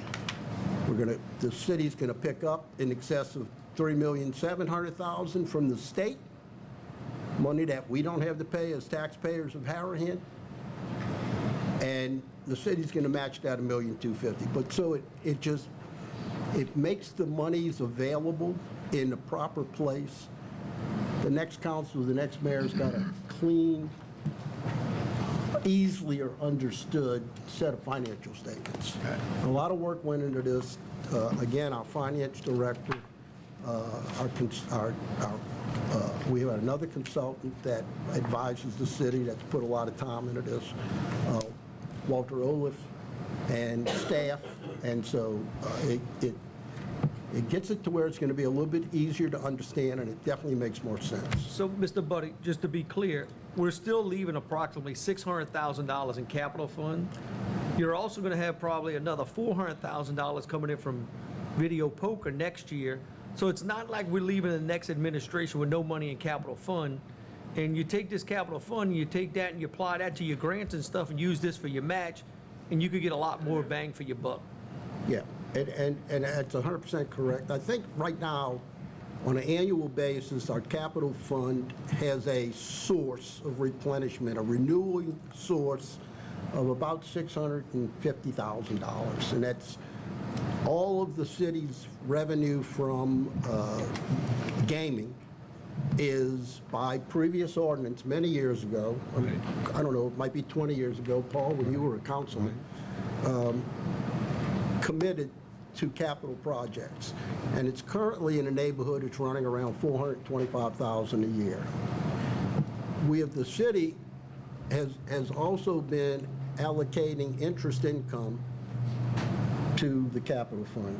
It's my understanding. That's been generating a couple $100,000, right? So it's a little bit north of $600,000 going into the capital fund. I would, Mayor, who would be the one to tell us FEMA funds 1.3 million we take out of the general fund?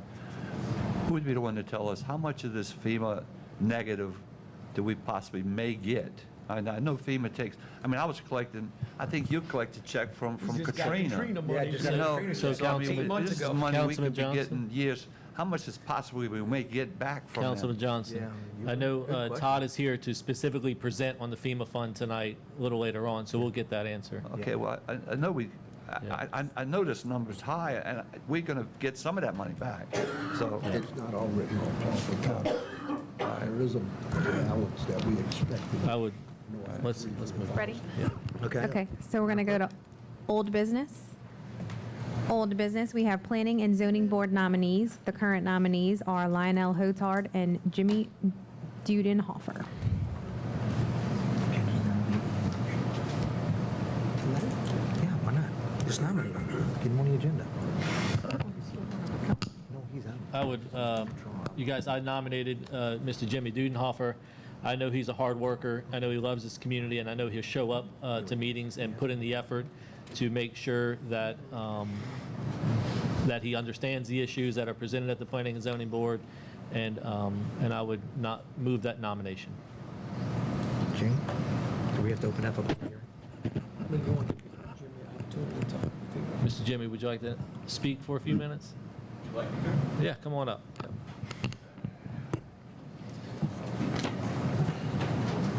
Until he's elected.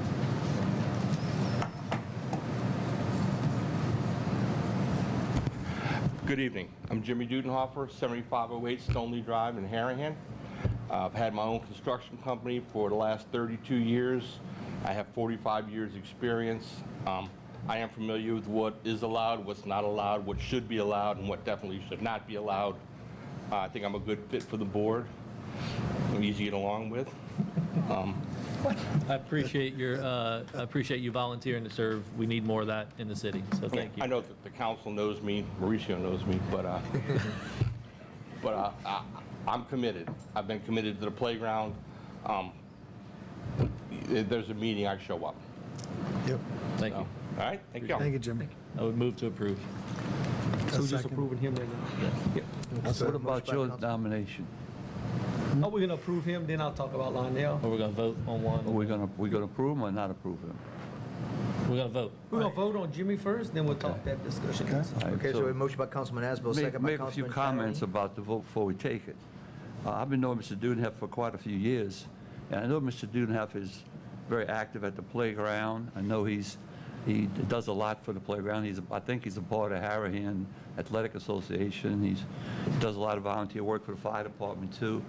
But I've had deals with Mr. Dudenhoff many years ago when I was mayor, and I got a bad taste in my mouth from Mr. Dudenhoff, and I'm not sure if he's the right fit for the Planning and Zoning Board. Mr. Dudenhoff he's a tough neighbor to his neighbors. I've had neighbors complain about Mr. Dudenhoff. I'm not sure if he's going to be the right fit. I'm not sure if he's going to do what's best for the community, and that's my feelings. I may be the only one up here that feels that way. He may have the votes to be put on the Planning and Zoning Board, but I can't vote for Mr. Dudenhofer for the Planning and Zoning Board because I've had dealings with him 25 years ago, and I just can't. And like I said, he's done a lot of. He used his tent. He always volunteers his tent. He does a lot for the fire department, a lot for the playground. But I've had dealings with him with his construction like I said, when I was mayor, and it's just things he did over the years, and I just can't vote for him. So I just wanted to tell y'all what my feelings are on that. I'm a guy that speaks my words, and people get mad at me when I tell the way it is, and that's the way it is. Thank you. Thank you. Okay, we have a motion by Councilman Asbill, second by Councilman Chatterley to approve Jimmy Dudenhofer for the Planning and Zoning Committee. All in favor? Yeah. Yay. Nay. Hey. Councilman Buddy, what was Nay. your vote? Nay. Yeah. So 3 yeas, 2 nays. Mr. Jimmy, welcome to the Planning and Zoning Board. I nominated Lionel Hotard to the Planning and Zoning Board. Yay. I believe I sent all of y'all his resume.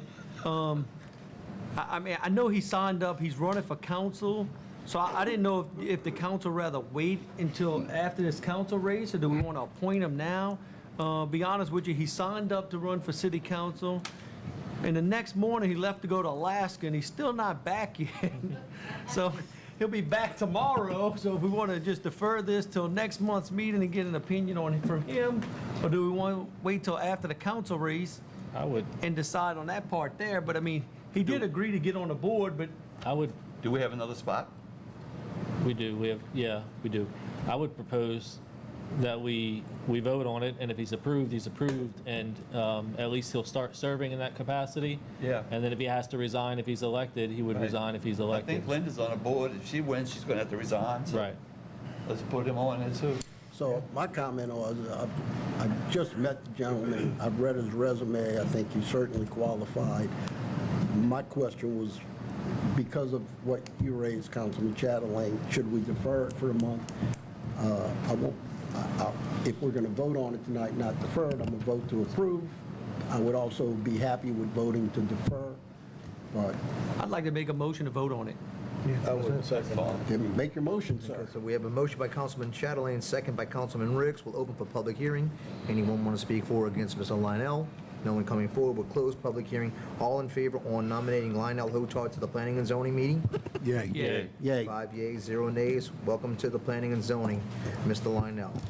In Alaska. Get back from Alaska. Okay, Get eaten by a bear. new business business, new business number 1, monthly financials. You want to start? Walter, you're on. Oh, okay, Walter. Walter, you there? Good evening, Councilman. Oh, he's back. Yep, I can hear you guys. Can you hear me? Yes, sir. Awesome. Well, good evening, Councilman. I have almost nothing but good news to bring forward to you today. Before we start, just wanted to give a huge applause to the finance staff that closed this past month's books pretty early, which provided some more time for analysis. Also, I know they're in the room, but Richard CPA, some phenomenal work regarding some of our FEMA accounting, and they'll be able to provide a special presentation today talking about what is our anticipated write-off from the impacts of Hurricane Ida. But before we go into that, again, the financials were sent out. Most of what I'm going to discuss today is covered into the executive summary. If you dig in a little bit further, a few things I want to point out that was pretty immediate to my attention. Number one is it looks like our sales tax is a little bit behind. This isn't actually true. This is just a posting issue as to when things are booked. If you look at the actual transaction date and cash receipts of what's been collected, we are on pace with the past 2 fiscal years and on budget as well. So this isn't something that is any concern to me whatsoever. And then of course the sewer service charges showed $0 for the month of July. That isn't accurate as well. This is just a 1-month remittance lag. It's just a timing issue. We're expecting a full true up in August, and that'll get us back on track of what we've expected and what we're pacing for. So that's the 2 things that are jumping out, but are not immediate concern items. The next 2 things I want to bring up is the $276,000 highway capital improvements. This was originally charged to capital, and I think we brought this up 2 months ago. We moved the $276,000 that was charged to the capital fund. There was no ordinance to support it, so we moved that to the general fund. But in talking with Christian with Richard CPA, this is not considered routine maintenance because it was kind of a one-time expense. This isn't an ongoing issue, so that's its own new line item that has no budget against it. So when we move towards the end of the year and we're truing up budgets, that $276,000 is going to have to be pulled from somewhere in order to be placed against those actuals, so that way we don't have any audit findings. Additionally, the sewer fund, specifically the plants and supplies and maintenance account, has expended over 96% of its total budget. Talking with management, these are all reasonable expenses with some ongoing efforts at the sewer plant. But this is we are pacing well ahead of what we've expected, and we're at risk of overrunning our budget for the year. I know that there's a lot going on at the sewer plant, so that's a pretty significant watch item for me. But overall, we're trending well. We're on pace and we're on budget. Had a lot of conversations with Mr. Buddy and Mr. Asbill as well regarding our capital projects and the CEA state match requirements. The ordinance that Councilman Asbill has put forward was really at the genesis of Mr. Buddy and Councilman Chatelain as well. We're able to complete that analysis. Again, thank you to the finance staff for getting us a lot of the detailed information and being able to formally recommend all of the funds needed to cover our state matching commitments. That's been a testament to the administration's ability to go to Baton Rouge and fight for the city and get additional dollars to support its citizens. And with that, I've concluded my monthly financial brief, and I'm happy to entertain any of your questions before making one request. I think we good. We're good. Thank you, Walter. Thank you, Walter. Thank you, Walt, appreciate it. Yes? One request from the council, and I do apologize, is that I know that this has been brought up in several council meetings in the past, but we close the books out. It takes 2 weeks approximately or so to close out the books, and by the time we are prepared for the council meeting, that only leaves about 3 days for analysis. If the council could entertain a vote, at least maybe for the next administration, to move the council meeting to the 4th week, which would allow us more than a week to do a thorough analysis of the financials, while additionally being able to investigate any of those findings that we have to be able to fully present to the council in the best possible position. It doesn't really hurt us in any way, but it allows us to provide better information. So I would kindly ask the council to make that recommendation and in consideration. And again, thank you so much for the ability to present today. Mr. Olaf, I'm going to ask you to watch the council meeting from about 3 months ago and read the room on that one. And maybe we'll kick that ant pile again in a couple of months. We'll see. Let the next council decide that. It's not our call. I would like to comment that it's a fair reason to consider moving it. Yeah. Because it would allow us, we've been asking for years to get quicker financial information, and we're finally getting there, thanks to all the hard efforts of our staff. And it would be rather different and good to receive information Accurate. at a council meeting that is as current as the end of the last month. That would be a major improvement in financing reporting for the city of Harahan. So something worth considering. Yes. Thank you. All right. Yep, Todd's gonna. Council, I will let y'all know, Mr. Hotard, he texted me, said thank y'all for appointing me. So I'm assuming he's watching us on YouTube. He's watching YouTube on the boat? I mean, he said he's watching. Jason, maybe take one of each. Got two there.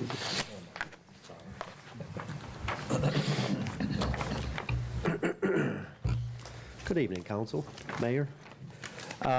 So we're here tonight to give an update on the FEMA fund and the activity to date over the last 4 or 5 years, as well as what the balances are and any proposed adjustments for the council to consider. So the first handout, so I have 2 handouts that we've passed around. I'll first start with the one that has the years across the top. And it's got, in summary, the total revenues, total expenses, and the change for the year. And these amounts agree to the annual audits for the years ended 2021 through 2025. Okay? So a couple takeaways. The total expenses over the 5-year period charged to the FEMA fund totaled $5.8 million over the really 4 years. 2025 had 0 activity. So from 2021, which Ida was in September, August, September, October 2021. So we had the bulk of the expenditures and the debris removal and some of the fire and police department overtime and other related immediate responses. Immediate response costs were in 2021. 2022, 2023, and 2024 had other other repairs, other improvements, and other costs that were incurred. So the total expenses were $5.8 million since Ida in 2021, and we've recorded total revenues of $4.9 million. So there's roughly a $900,000 deficit difference between the total expenses and the total revenues from Hurricane Ida through December 31st, 2025. And so that's where we are at December 31st in the FEMA fund with a deficit of $925,000 as of December 31, 2025. And the bulk of that deficit relates to unreimbursed expenses, some of the match, some of the PWs were reduced for insurance proceeds that the city received. And there are some other differences, like the police and fire overtime after the storm. We didn't get reimbursed dollar for dollar. There was a fixed rate. So there's some differences in some of those reimbursements, as well as some depreciated amounts on some of the fixed assets that the city purchased as a result of the event as well. So we're at a negative $900,000 within the FEMA fund as of last year's audit. And then to look at the next handout, one of the things for us to consider is what do we have recorded within the FEMA fund as due from FEMA, receivable, due from FEMA. So at December 31st, 2025, in the audit report, we have roughly $1 million due from FEMA at December 2025. So as several have mentioned, Christian from our team and others within City Hall have been working the open PWs over the last several months. And as listed here, we've collected $620,000 in 2026. That's cash deposits received in 2026. So that's really good news that we've been able to work those open PWs, finalize any of the open items, and collect the outstanding amounts on those PWs. In that amount, just to clarify, there's one open PW for $29,000 that is still pending reimbursement, but we've worked it through 7 of the 8 steps in the process. So we fully expect that before the end of the year, that additional $29,000 will be collected. So if we had $1 million receivable, we collected $620 in 2026, that leaves $388,000 that needs to be considered for adjustment as a write-off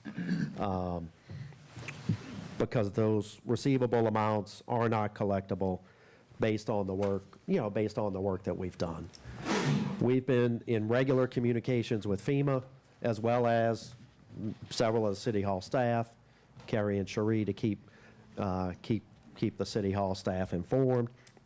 And at this point, we've substantially worked and closed out all of the open PWs that existed since Ida occurred. So as far as based on the work that we've done on the PWs that are in place, the $620,000 that we've collected is what we expect to collect at this point. So the $388,000 is something that needs to be written off, adjusted, and what that does is if you take the $900,000 beginning fund balance and add $380,000, then the net adjusted FEMA fund balance would be $1.3 million. $1,314,000 is the projected negative FEMA fund balance. All of this as well is separate from the FEMA PW for the fire station. That's a separate PW, really have incurred limited to no expenses to date. But that PW is obligated, and presume the City Hall team with the fire department will be working on that in the upcoming months and years, potentially. So all of this is separate and apart from that PW and any work at the fire station relating to FEMA reimbursements. And so I think the $1.3 million deficit fund balance is the amount that is in Councilman Asbill's ordinance to transfer from the general fund to the FEMA fund to basically zero the FEMA fund out. And so that's really the update we had. I'm happy to answer any questions.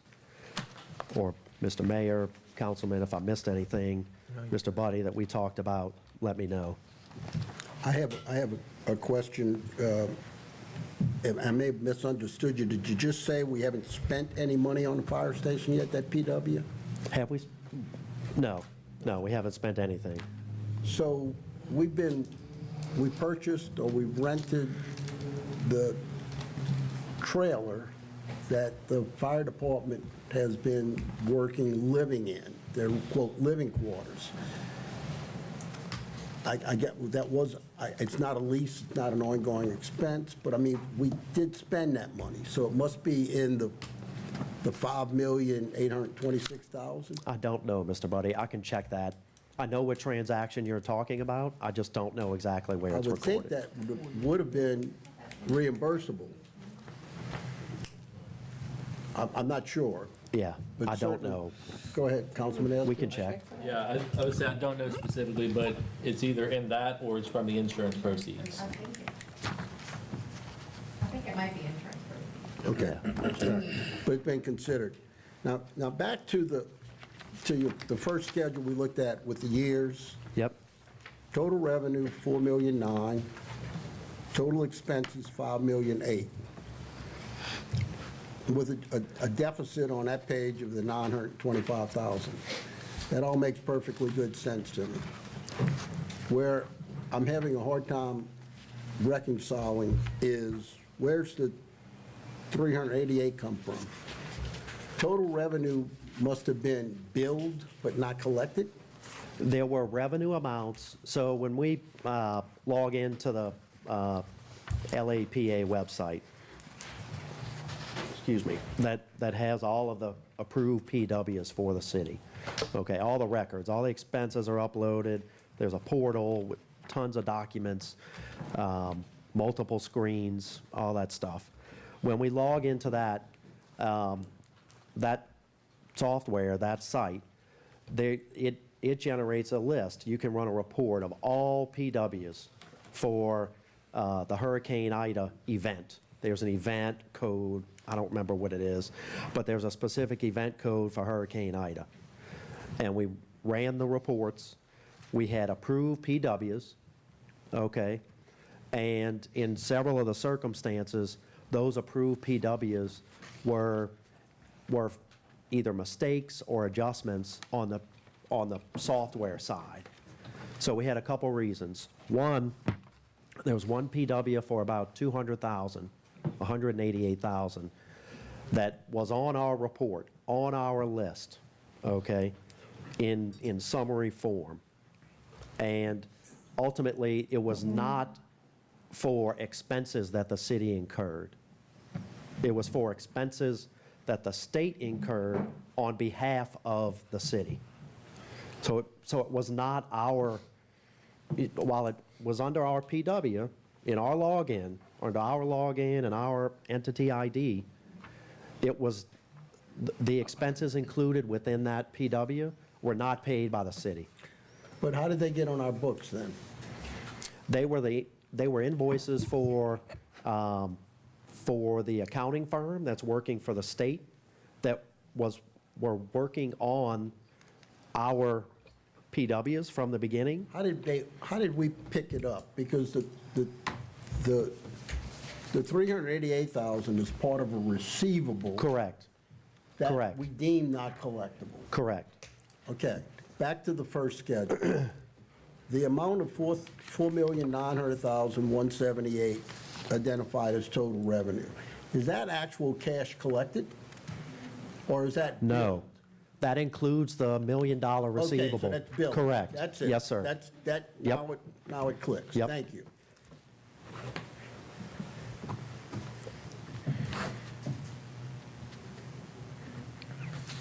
Thank you, that's all I had. Yes, sir.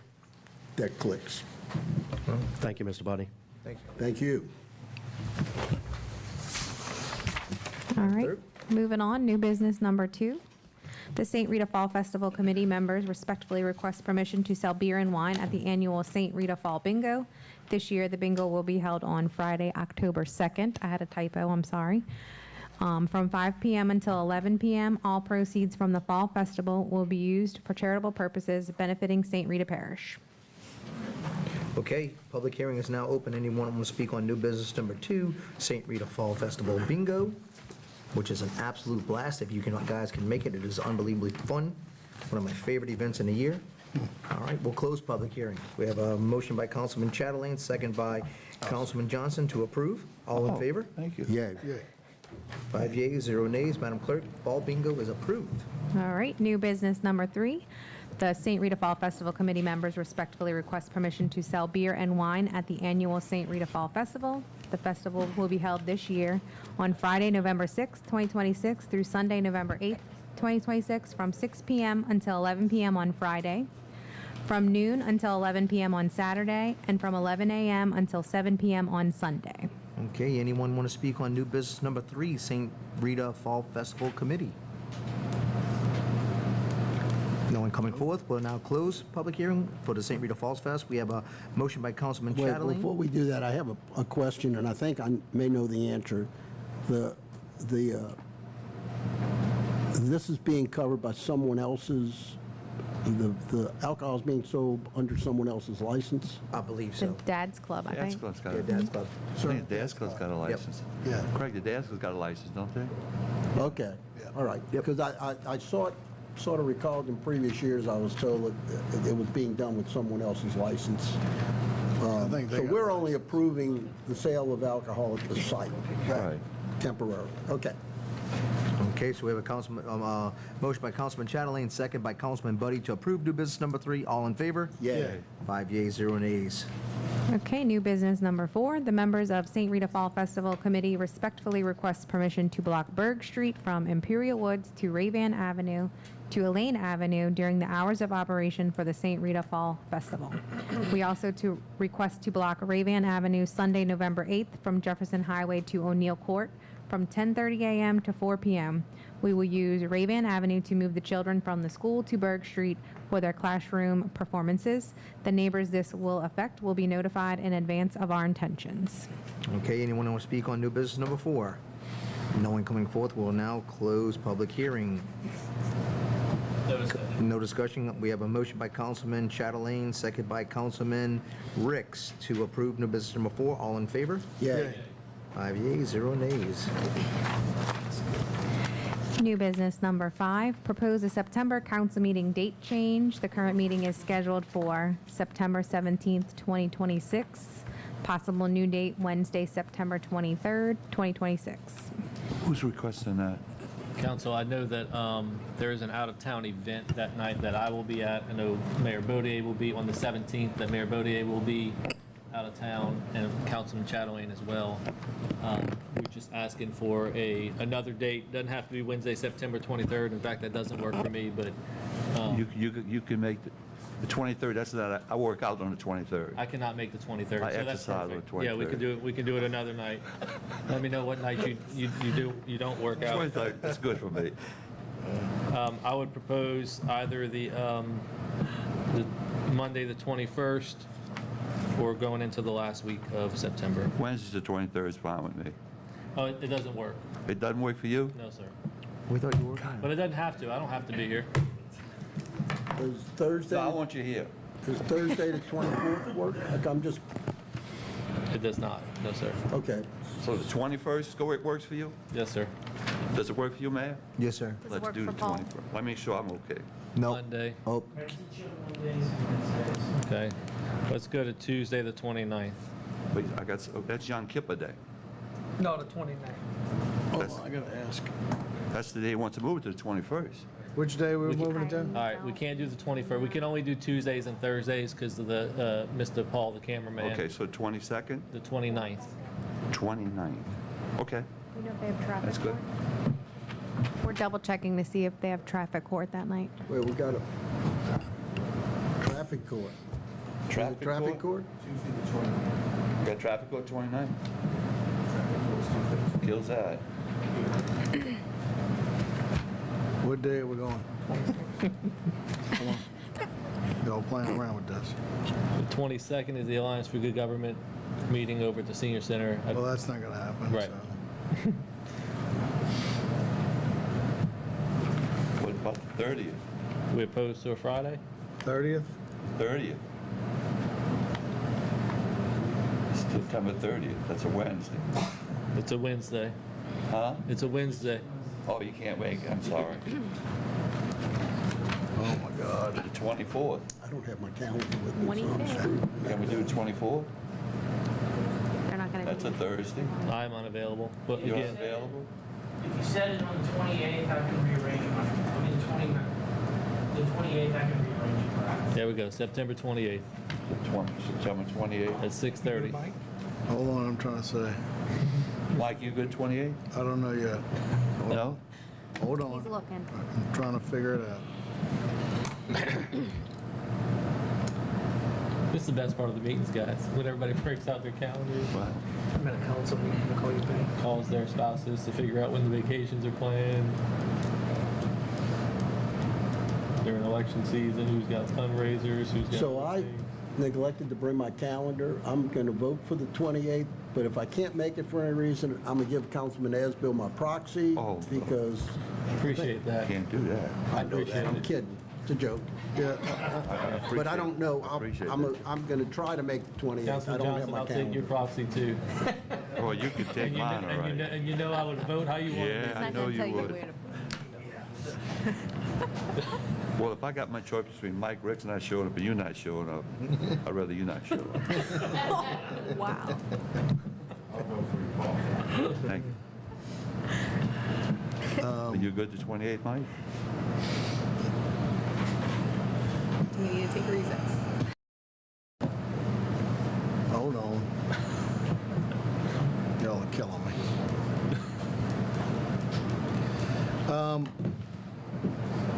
Yeah, I'm good. You good? Okay, so we have a motion by Councilman Asbill, second by Councilman Chatelain to move the September meeting to September the 28th at 6:30. All in favor? Yay. 5 yeas, 0 nays. Madam Clerk, please note for the record that the meeting will be moved to the following week or so. I just got a message from Mr. Olaf saying thank you for moving the meeting to the 4th week of the month. Who? Who you got? Walter Olaf, the finance guy. Oh, Walter. That's hysterical. Okay, new business number 6, high and low content ABO application for the Body Shop Bar and Grill located at 2229 Hickory Avenue for Bradley G. Johnson. Okay, we'll open for public hearing. Anybody want to speak for or against the ABO at the body shop? No one coming forth. We'll close public hearing. Council I discussion. just have one question. Where is that? Yes. Where is the new business? McKinley's. McKinley's. Right next, down there by Chong's. Where at? Down there by the camp. McKinley's right past the red light at the end of Hickory, It's right Okay. before on the right. Uncle Matt's. Right next to Uncle Matt's.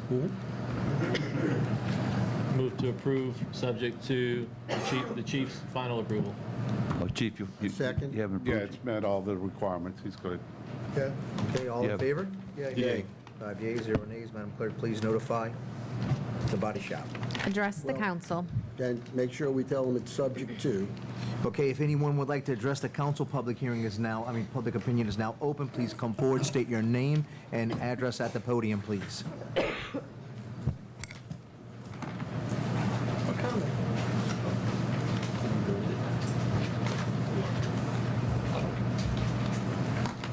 Spike Kiddock, 43 Berkeley Avenue. I'm here on behalf of the Harahan Senior Center. Good evening, Mayor and Council, Police Chief, and audience. I would like to invite all of y'all to attend our upcoming candidate meet and greet at the Harahan Senior Center. The event will be held on Thursday, September the 10th, from 6 to 8 p.m. at the center. candidates for mayor, city council, and our chief of police that's not running, has been invited to attend and introduce themselves to the citizens of Harahan. Each participant candidate will have an equal opportunity to briefly introduce themselves, share their background, explain why they are seeking office, and discuss the priorities that are important to them. Following the introduction, residents will have an opportunity to meet the candidates and visit with them informally. The Harahan Senior Center is committed to making this a fair, respectable, nonpartisan community event. We are not endorsing or opposing any candidate or any political party. Our goal is simply to encourage civic participation and give our residents an opportunity to become better acquainted with the people seeking to serve our community. We would like to invite the mayor, councilman, and all Harahan residents to join us. Please come out and meet the candidates, ask questions, listen to their ideas, and be informed a voter. Thank you, and we hope to see everyone at the Harahan Senior Center. The 3 quotes for the bathroom doors have come in, and the trim work that has been received and turned over to Councilman Ashbill. Thank you, Constable Ashbill, for meeting us at the center to finalize this project, and also for offering to try to find a solution for the transportation for the seniors and having a correct phone number appear on Google. Please let us know if there's anything we can do to accomplish this and help our seniors move forward. Participation has increased at as new seniors are joining us weekly. We will not be hosting Free Food Fun Friday this month, which would be tomorrow, because I had surgery and knee replacement.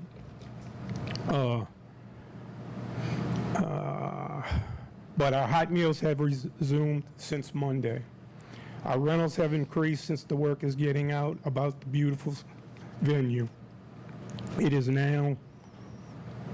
Thanks again to the council and the mayor for everything you've done and for continue to do to make this the best senior center in Louisiana.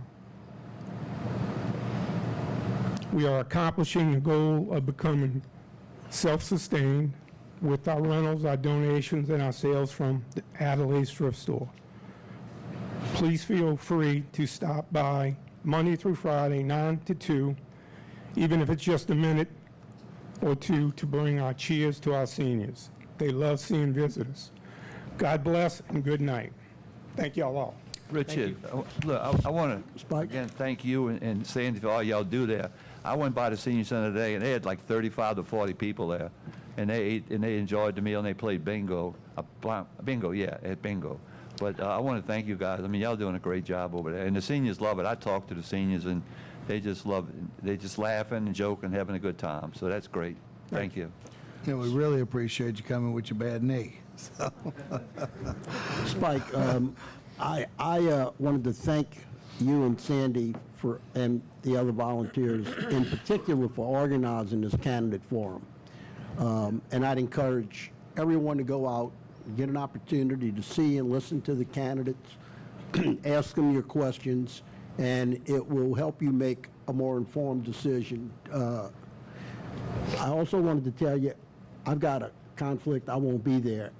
I really was looking forward to it, and I'm sorry I can't make it, but thank you guys for putting it on. We're going to have another one. Oh, great. Okay? Down the line, and we can probably be the exact same thing. Nobody's asking any candidate a question when they're talking. They go around, and they can ask questions as the candidates go around. Candidates don't want to go around, I guess, you know. But I mean, it's all we're going to do is you're going to get 3 minutes to talk, say what you want to say about yourself, and then after it's all over, then you can They work the room. Go around and talk. Work the room, yeah. So it's just open house, candidates come there, use it as an open house. Right. And besides that, y'all can come see how nice the senior center looks, because most people don't even know where it's at or what we do. And if you want to give us donations, everything we're all volunteers. Everything we sell in the store or our rentals, anything goes for the seniors' activities. Spike, do y'all have a microphone there for this weekend? Yeah, we got one, okay, that we bought. When the, somehow or another, some of the wiring got messed up. I had a guy over there that looked at it and said he could fix it, but he's looking for a part to go with the system we have. The system that's in there was put in the 80s. Yeah, I just want to make sure we have a microphone for Yeah, Saturday. we got a microphone. I Something mean, for you've used it Saturday, and then, yeah. Yeah, y'all are coming on Saturday. You have the PA system that the Brusiks donated, don't you? Does that still work? It don't work. It finally died. Did I it think come too with a many warranty? people were messing with it and trying to adjust it. Yeah, I had it when he was there, when we set it up, it was perfect. yeah. Yeah. And I'm we had sorry a to hear that. couple, like a wedding one time and a shower. And it just, so we bought one, but it's, you know, like a big boom box. And the microphone, it's not separate microphone, it's got a cord. So that's what we'll use. It's And, not I mean, tied in, Ed used it before with me. it's not tied into those speakers either. No, it's not. And I'm sorry for to some hear reason that. or another, that's a Bluetooth system, you know, that we bought, but the speakers and everything in the attic are not. So it's just everything going on and getting the knee changed out. That kind of went all to the back, to the back side. I want to reiterate what he said. I forgot. I want to thank the volunteers, too. Volunteers are great, They do a lot for y'all. you know, they really are. Yes, they are. Thank you. Thank you, Richard.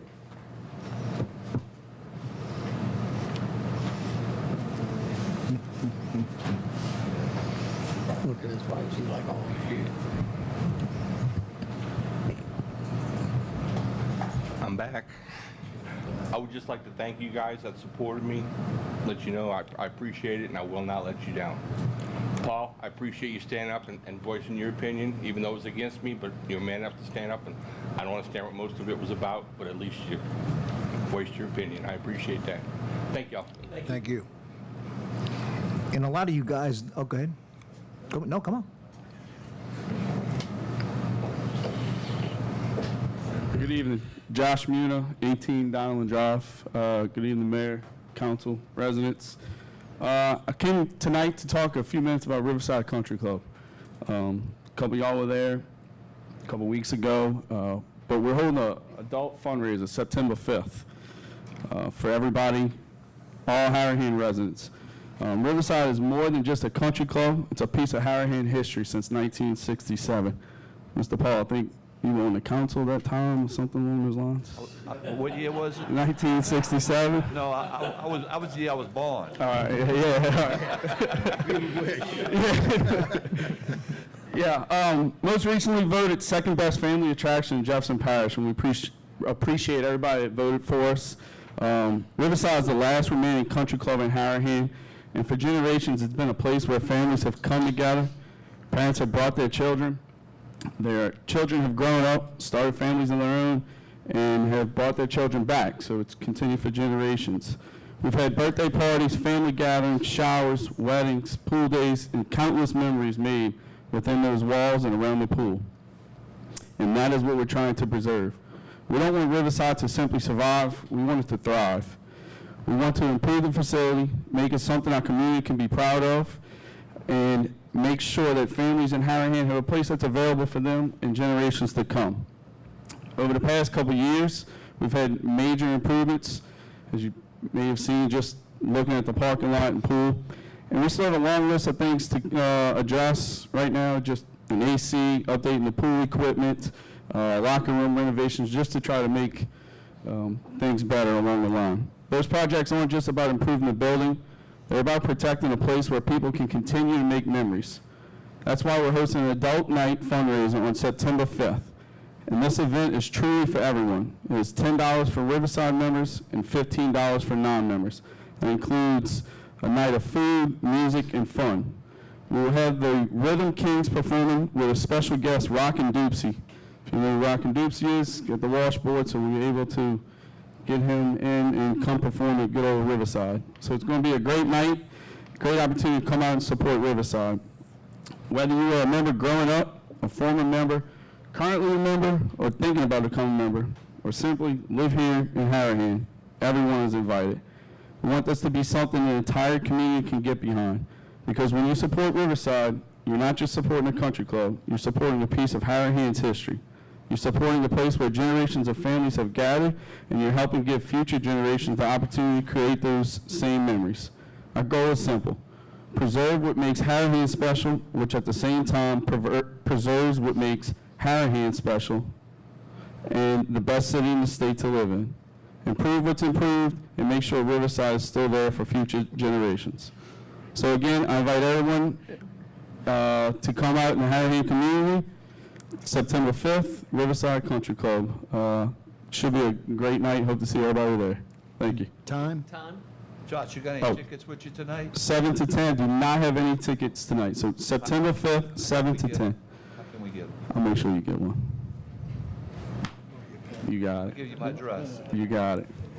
Yes, sir. Thank y'all.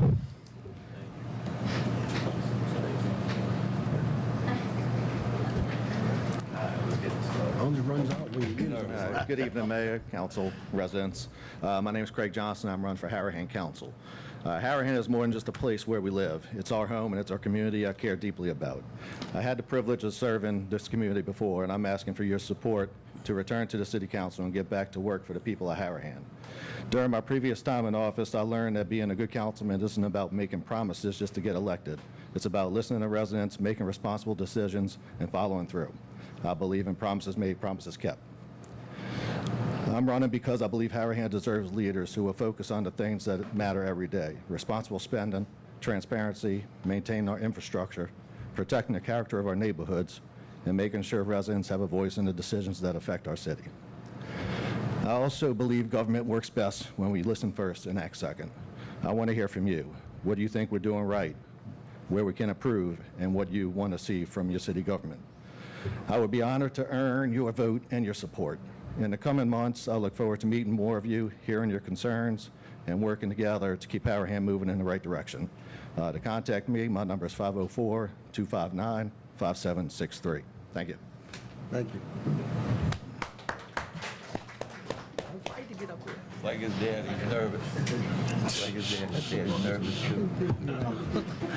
Evening, everybody. Nervous too. For those who don't know me, my name's Tommy Hughes, and I'm running for City Council this fall.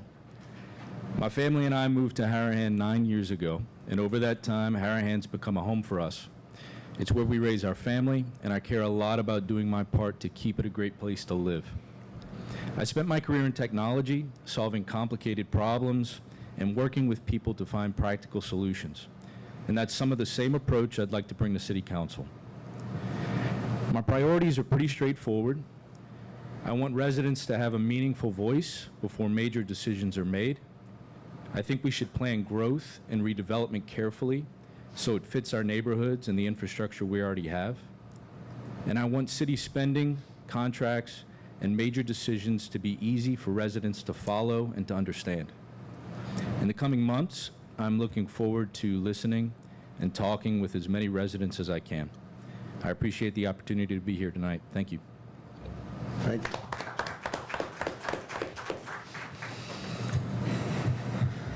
Hello again. My name is Maurizio Francesco on 239 West Avenue, and I am also running for councilman as well.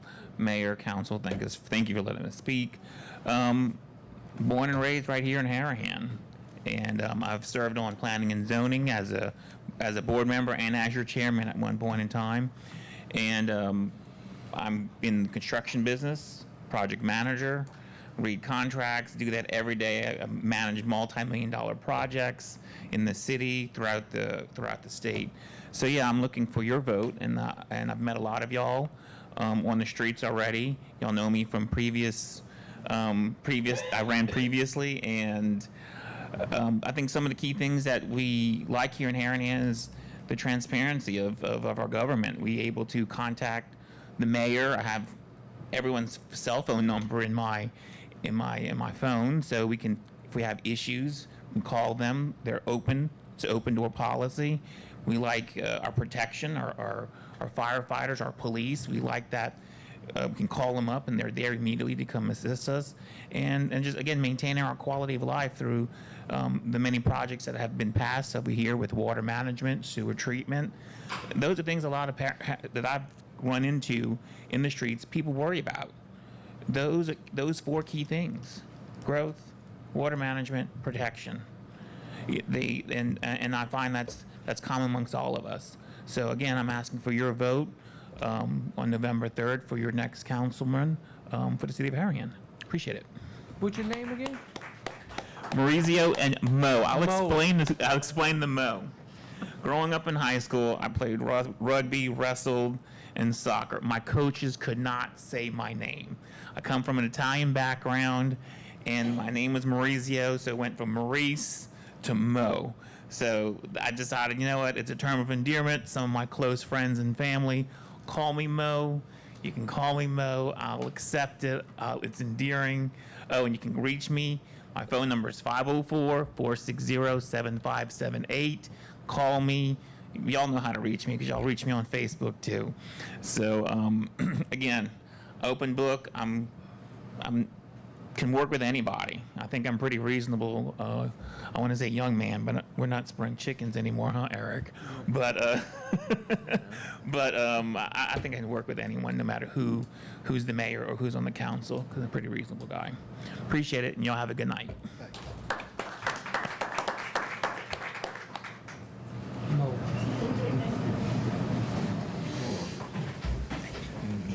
Hi, I'm Linda Domingue. I live at 189 McHugh Drive. I'm also on the Planning and Zoning Committee. First, I'd like to say thank you to all of you for having us have 2 new members joining the Planning and Zoning. It's very important that we have quorum and that we do have people that show up to our meetings. So thank you all for the 2 new people coming in. Now, I am running for Harahan City Council as well. I've been on the Planning and Zoning Board for 4 years. I bring over 25 plus years, that tells you how old I am, of accounting, and I'm looking forward to working with all of our citizens, fellow council members, the mayor, Spike, with you over there too. I'm married. I have 2 dogs. I have a foster daughter. And I love Harahan. I didn't grow up here, but it reminds me of the town where I grew up. And so I just have a bond and a love for this city. And I'm here to make it better and for the future of everyone else who comes in. So if you have any questions, you can call me, 504-385-5779. Or I'm always out on the streets, at restaurants, or the grocery store. All right. So thank you. Thanks. Thank you. So we're gonna close public hearing, and I'm gonna ask for a personal privilege to make a statement that Sandy Lemoyne sent over to me, and a lot of you guys don't know this or don't know some of the back history. When Sandy and I took over, the senior was in incredible turmoil. The senior center was incredible turmoil at one time, and we were having really a hard time finding guidance and direction, and our seniors were suffering for it, and we were trying to figure it out, and we were coming out of COVID. We had sewer plant issues and infrastructure issues. We were trying to get money. We were trying to get funding. We were trying to fix things from Hurricane Ida, and the world was coming down on this administration pretty tough. And sadly, so the senior center was kind of put to the backside until we can figure out immediate needs. And Ms. Sandy Lemoyne came to me one day with a vision of what the senior center could be and should be. And I told her, listen, Ms. Sandy, I need some help. I can do everything you can ask me to do, but I can't do it without help. And we put a plan together, and she bought into my crazy, and I bought into her crazy. And man, did we work our butts off. And I know she loves to give me all the credit for the senior center because we worked hard, but the vision was all hers, and it's something that I'm very proud to leave behind because it is gorgeous. It is a wonderful place for our seniors, and is an economic driver in the evening to fund programs for the seniors that I'm hoping continues, well into the future and well after I'm gone. And And I'm thinking, that's certainly the trajectory on, so I'd like to read her statement. A heartfelt thank you to Mayor Tim Baudier and the Harahan City Council. Dear Mayor Baudier and members of the Harahan City Council, I want to express my sincere gratitude for your support in transforming the Harahan Senior Center. When five of our air conditioning units failed in the heat of summer and our building required major renovations, Mayor Tim Baudier stepped forward with encouragement and approval to pursue funding. His leadership helped secure a partnership with Jefferson Parish and the city, providing the required match, and he further worked to obtain additional state funding to move the project forward. By the fall of that same year, we were beginning the transformation. We are also grateful for the city's continued support in securing additional grant funding for the bathroom renovations, as well as the council's help in completing the remaining work not covered by the grant. Because of your combined efforts, a building in need of significant repairs is becoming beautiful, comfortable, and welcoming senior center in our community that we can be proud of. Mayor Baudier, thank you for spearheading this effort, believing in our center, and guiding us through once felt overwhelming, because she knew. The city council thanks you for your city council, thank you for your continued support for recognizing the importance and investing in our seniors. The Harahan Senior Center is more than a building. It's a place where seniors gather, build friendships, share meals, and remain active members of our community. Your support ensures this vital space will continue to serve them for years to come. We are deeply grateful for your leadership and your partnership. The improvements are visible every day, but the true impact is the dignity, comfort, and care we're now able to provide for our seniors. With our sincere appreciation and gratitude, Sandy ends by Kiddock. And she sent it to me, and it's very emotional because it was an incredible, tough time for all of us, and to get through what we got through. And I mean, like I will always tell everybody, this council and the council before this council, believed in what I could do and believed in what we all can do as a team, and we knew it going in. Councilman Asbill was a part of it, and he helped me spearhead just getting everybody on board to where other entities would come in and help us, and it wasn't this constant infighting and this constant, we were not doing good as a city for a minute. And when Councilman Asbill and that first councilman, which Councilman Johnston and Councilman Wheeler were a part of, man, we got to work, and we did some good stuff. And then Councilman Chatelain, and I'll talk about him in a minute because I want to come around to him. But I just want to say thank you, Sandy. Thank you to all our seniors. There's been some rumors because politics sometimes start to play a part that we will close the senior center and all of this stuff, and that's just ridiculous. And I hope anyone tells you that you purposely don't vote for that person, because that is a all-out blatant lie, and no way you can see the work done there was any effort to ever close that. It was actually the effort to make it bigger, better, and even accredited, and that's still something that we're working towards. There's only one accredited senior center in Jefferson Parish, and that's in Gretna. And so I'm not done yet. I'm working hard to get that accreditation, and I can only do it, with Sandy's support and the support of the seniors there as well. So it's something exciting. Always continue to move on. Always continue to be better. This council and the two administrations for me have certainly left big shoes for the next council in Mayor to fill. And I'm always going to wish you guys the best luck, and I'm always here to answer any questions or be in any help. Madam Clerk. Secretary's report for July 2026, total revenues, $587,965.24. Reports. Chief?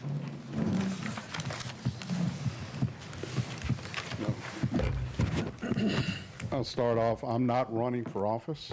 I want to thank the citizens of Harahan for re-electing me unopposed. I really appreciate the confidence and the faith you have in myself and operating the Harahan Police Department. I assure you that we've been under budget every year, and we'll continue to do that. Everybody's welcome to come look at the books for the department at any time. We'll show you where we're at. But I want to thank the citizens of Harahan for the trust to give me another 4 years. With that, we responded to 936 calls for service. Last month, we had 9 accidents. We issued 187 citations. We had 7 patrol requests received of residents that were going out of town. We checked on those residents 134 times while they were out of town. We had 946 business checks throughout the month.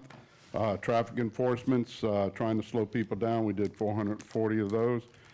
We had 81 medical calls throughout the city, responded for medical assistance. We had 41 resident and business burglar alarms that went off.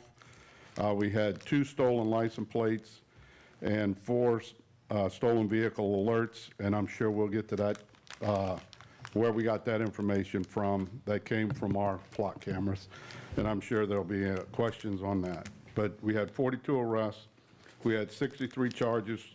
17 were felonies, 27 misdemeanors, state misdemeanor, and we had 19 city charges.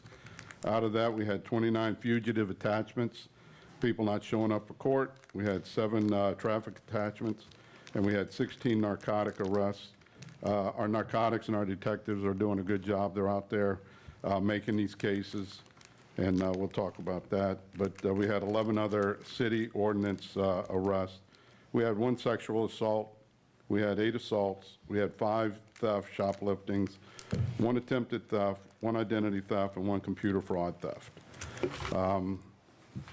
Like I said, I want to thank everybody for the confidence to put me back for another 4 years.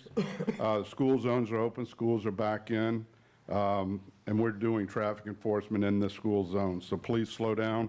Our kids are out there moving around, and let's have a good school year without having anybody get hurt. The Harahan Police Department is hiring.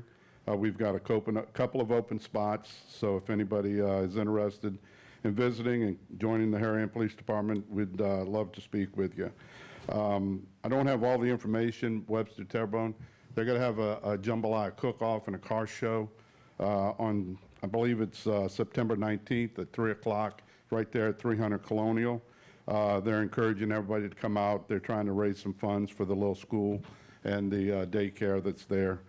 I'm sure they've got flyer. Is that It's the Faith Lutheran. Yeah, they're going to do a jambalaya cook-off, and I guess I get to taste, so they've asked me to be a judge.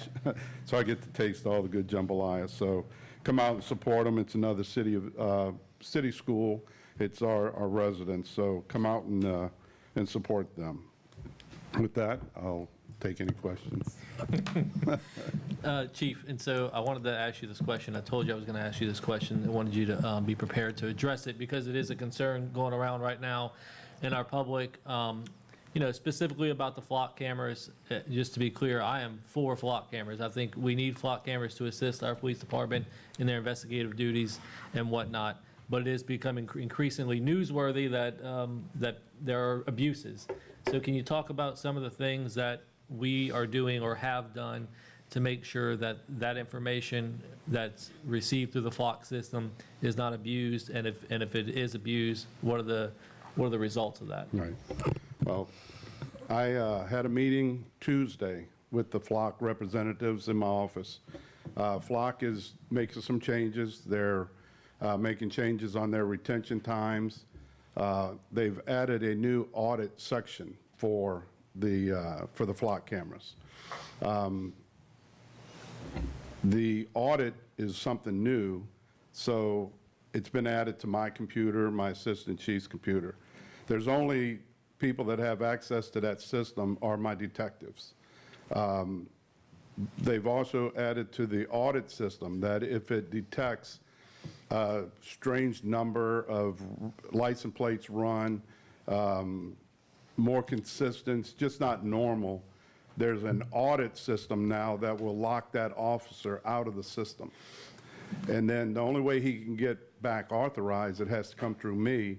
I have to review it, understand why he's looking for that particular vehicle, but I'm the only one that will be able to reactivate that officer back into the system. So there is checks and balances. In the past, you were able to just put in an item number. Well, now it's required that you put in why you're looking for that vehicle. We've been doing that since the beginning of it. That's been our policy, where you have to put a reason in that you're looking for that car, and it has to have an item number and case number. So we've put restraints on our officers. If they need access to that, then they will contact the Detective Bureau or my patrol commander to have access to be able to put it in as a hot list. Like I just mentioned, we had the 2 stolen plate alerts and the 4 stolen car alerts. Those are considered hot lists that have been put in. They've been stolen in another area, and the department, the sheriff's office, Gretna, Mississippi, whoever put it in, is looking for that vehicle. So if that vehicle hits our cameras, that will notify our officers on the street that that car is coming into the city of Harahan, and they can start looking for that car. But as far as anybody using the system, and it comes to my attention that it's in violation of the procedures, abusing of it, I will take strict action, immediate action. And I want to praise the sheriff's office, because the sheriff, I think, addressed this pretty well earlier in the interview that he did. LPR cameras have been around for over 20-something years. Flock is just the brand name. They have other companies out there that have these same cameras around the country. You can actually, as a business, as a community, as a HOA, you can actually buy the cameras yourself for an HOA for a neighborhood. And then you can monitor, you're monitoring those tags then too. Well, they give access to the police department to help secure their neighborhoods and gives them alerts. So not just law enforcement are buying these cameras or using these cameras. This is a very important tool that we've been able to solve crimes and identify stolen vehicles. When we've had a resident have a car broken into or stolen, we will get the information from the victim or from a Ring doorbell camera. The Ring doorbell camera may tell me it was a black pickup truck with a dented left fender. Well, we can go and put that information into the system, into that Flock system, and it'll kind of give us an idea if that black pickup truck with a damaged left side hit that camera. Now I have a license plate. I can start building a case trying to identify who the perpetrator might have been. But there's cameras all over. You know, there's cameras around this building. There's cameras at the Shell station. The thing that's monitoring us the most is on our side. You can talk about something, and later tonight I'll go home and I'll start getting advertisements from the phone. So it's an important tool. We have good policemen. Are there bad ones that misunit? Absolutely. Is there bad employees for any business? Absolutely. We have to rule them out and find them. But there is an auditing system. We're talking to Flock how it can be made better to make the public feel confident in what's being done with these cameras. But we're not sitting here just looking for your camera. You know, we've been running LPRs for 20-something years. We can run a license plate number through the NCIC system and be able to identify it. The Flock camera just helps us get to that point where we can identify that. But I want the public to know that it's not being abused. If I find out it is abused for the department, we'll take strict action and make corrections immediately. But we are in contact with Flock. We've been blessed. I wished I had more. Because as soon as your car gets stolen, you're going to want me to run it through that Flock system to find your car. So it's a tool. It's a good tool that we don't want to lose, but we want the public to know that it's not tracking you every day. But if you have questions, concern, I'll be happy to talk to you more about it. But we are talking to Flock about even more restrictions on how we can monitor and make sure it's not being abused. So, Perfect. Thank you for addressing that. I appreciate it. thank you. Thank you, Chief. Thank you, Bill. Councilman Asbill? I just want to say thank you to all the candidates who are running and stepping up to serve in a position of public service. I really appreciate that. It's something I did 7.5 years ago, and I've really, really enjoyed it. And so I want to thank those who have signed up to run and wish you the best of luck. That's all. Thank you. Councilman Bodie? Oh, I'd like to ditto Councilman Asbill's remarks regarding those of you who have decided to run. You're giving a lot of yourself, and it's appreciated. I appreciate it as a citizen. I appreciate it as an elected official who's termed out. So thank you for running. And I also want to thank again, because it comes up very often, those volunteers who serve on our major board, Civil Service, Planning and Zoning, and the Appeals Board. These are folks who volunteer to serve our community, in their own time, away from their family, away from their hobbies and their friends. And it is greatly appreciated. It's very important. It's very important that they show up. It helps the wheels of progress move when things get approved or voted for or against timely. So thanks to everybody who's running, and thanks to those who are serving on our volunteer boards. Councilman Johnston? Oh, you want to go, Jared? Councilman Chatelain, I'm sorry. Councilman Chatelain? I was going to say, Cut me out. I'm sorry. Guys, I want to thank everybody who's running. I mean, it's crazy, but it's really a fun thing to do. I enjoy giving back to my community. As y'all know, I'm running for mayor. I plan on continuing this city, moving forward without a pause. We're not going to miss a beat. I'm prepared to go to Baton Rouge. I'm prepared to go to Washington. I'm prepared to work with Jefferson Parish. We already have things in the works that we need to continue, that we can't afford to have them stop. We have sewer projects that we're in the process of doing. If we wind up with a whole new administration here, it's going to pause for a minute, and we don't need that. I'm prepared to go to Baton Rouge and ask for more money for police cars. I'm prepared to go ask for more money for sewer infrastructure. We have the relationships built, and we know what we're doing, and we're ready to keep moving forward. I mean, of course, we have the safest, one of the safest cities in the state of Louisiana for years. That's why we live here. We live in Harahan. People have a lot of reasons they live here. I'm gonna tell you what. I was born and raised in Harahan. I lived here 49 years, and I can honestly say, my mom always told me, if you see something, say something. If you dial 911, I would say within 3 minutes, the police at your house. That's one reason we live in Harahan. Fire protection. We have a fire department that's sitting there just waiting for our calls. We call them for medical response. They come, they help pick up the little elderly lady. If you have a problem on the side of the road, and you call 911, you can have police show up, you can have fire show up, you'll have the mayor show up, you'll have maintenance show up. That's why we live in this small community, because we're here taking care of one another. I plan on taking care of Harahan because this is my home. So if I can earn your support on November 3rd, I'd appreciate it. I look forward to meeting all of y'all. I'll be knocking doors, I'm walking streets, I'm at events. I'm not just out there because I'm running for office. I've been involved in this community for years. I've been a president of the Athletic Association for probably 15 years. I've been serving with the city council for the last 7.5 years. I served 3 years prior to that, 17 years ago. And I haven't stopped working for this city, and I plan on continuing working for the city. Thank you. Councilman Johnson. okay. Oh, thank y'all. I want to thank all the people that are running for the council, too. I've done this for 32 years. I got elected first in 1994. I served in this council. I was elected 4 times to the council. I've enjoyed serving the citizens of Harahan. I was mayor for 8 years. I enjoyed that. I served in Jefferson Parish Council.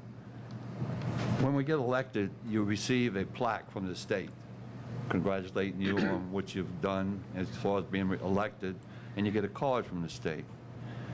I got 18 of them at the House. I've been elected 18 times.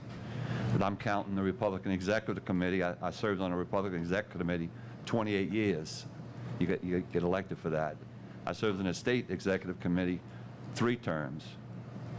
I got elected for that. And I served Harahan. I've been elected like I said, 4 times, 2 times as a councilman, 4 times as a council, 2 times as a mayor, and 2 times Jefferson Parish. That's 8 terms. So I'm elected 18 times to serve the citizens of Harahan. And I've enjoyed every minute of it. I've enjoyed representing you, the people of Harahan. I've done the best I could to represent y'all as your mayor, as your councilman. And if people get upset with me because I say it like it is. I tell it, people have been mad at me over years because I enforced the rules. When I was mayor, I enforced the rules. People get mad at you. People are glad with you. You can't please everybody. Remember that. You new elected officials running, you can't please everybody. When you make a decision, when we make a decision up here, so many people get mad at you, so many people can be happy. I was always told by a guy with a lot of wisdom many years ago. He told me, Paul, you never can please all the people all the time, but as long as you please 50% plus one, that's what it takes. So remember that. Then people that have never run for office before, you're running now, you're not going to please everybody. Your neighbor's going to get mad at you, or they're going to be glad. So you're just not going. It's not going to happen. But I want to congratulate you guys for running, for taking the lead and running for this council. And good luck to y'all, and good luck to the people running for mayor. And Chief, congratulations on your victory.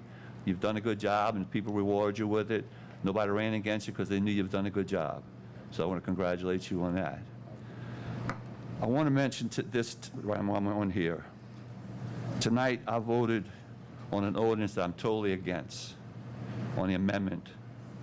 And I did that because if it passes, which I hope it don't, it changed from the 50-foot lot to allow a 45-foot building to be built to any kind of lot, to at least a 75-foot lot.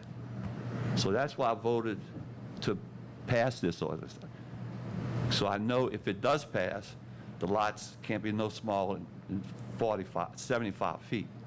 So at least it gets some space if they build a lot. I wouldn't want somebody to pass an ordinance that would not amend it in a 50-foot lot. That'd be even worse. They have a 45-foot house next to a 50-foot lot. So that's why I voted for it tonight. But I'm totally against this ordinance, 100%. I just want to let everybody know that. If you say, well, why do you vote for the ordinance? I just voted for the amendment because it makes the lots bigger. That's the only reason. But I will be voting against this ordinance in October. And I hope we can sway these council to vote against, because it's not good for the city. It's not good. You're gonna impede on your neighbor because of the shadow, and it's going to cause problems. If they want to do a section, a colonial, if that's the purpose of doing this, because colonial wants to have bigger houses, then direct it to colonial estates. They can do that, just like we did with back in the 90s when they had all this trouble with the Covington. We had an ordinance we wrote to make the lots no smaller than 75 feet. It was something they did 45 years ago, and then we had the problem, they tried to make lots 62 foot. And we wrote an ordinance where they couldn't do it. It was good for another 45 years, or forever. I can't remember what the ordinance was. That was back in the 90s. So they can't make lots less than 75 feet. So they can do it if we can that section up, that if you want 45-foot houses, that makes those houses on Colonial, they're building $1 million houses on Colonial. If you allow anything smaller than a 75-foot lot in that area, you're going to decrease the value of those houses that they're building on Colonial. I mean, I see those houses back there, they're $1.5 million houses back there they're building on Colonial. They're beautiful homes. So I wouldn't want to see anything happen, but I don't see why they can't designate that area for 45-foot houses. I sound like a broken record, but I'm sorry. Now I have a direction to the Director of Code Enforcement. Chris, I'm glad you're here tonight. Chris, I just need to ask you a question. We're going back to 7608 Stone Link with that house with the kitchens. And I know, they haven't gotten their occupation yet for the house, have they? No, they have not. Do we know what's going to happen with that as far as, do they have 2 kitchens? Have we inspected it? Are we allowed to inspect this? I'm just asking the question. I have not inspected the property lately, since a year ago when this first came up, when I first started here. But in no way, shape, or form are they going to be allowed to put a 2-family residence on this property as long as I'm employed here.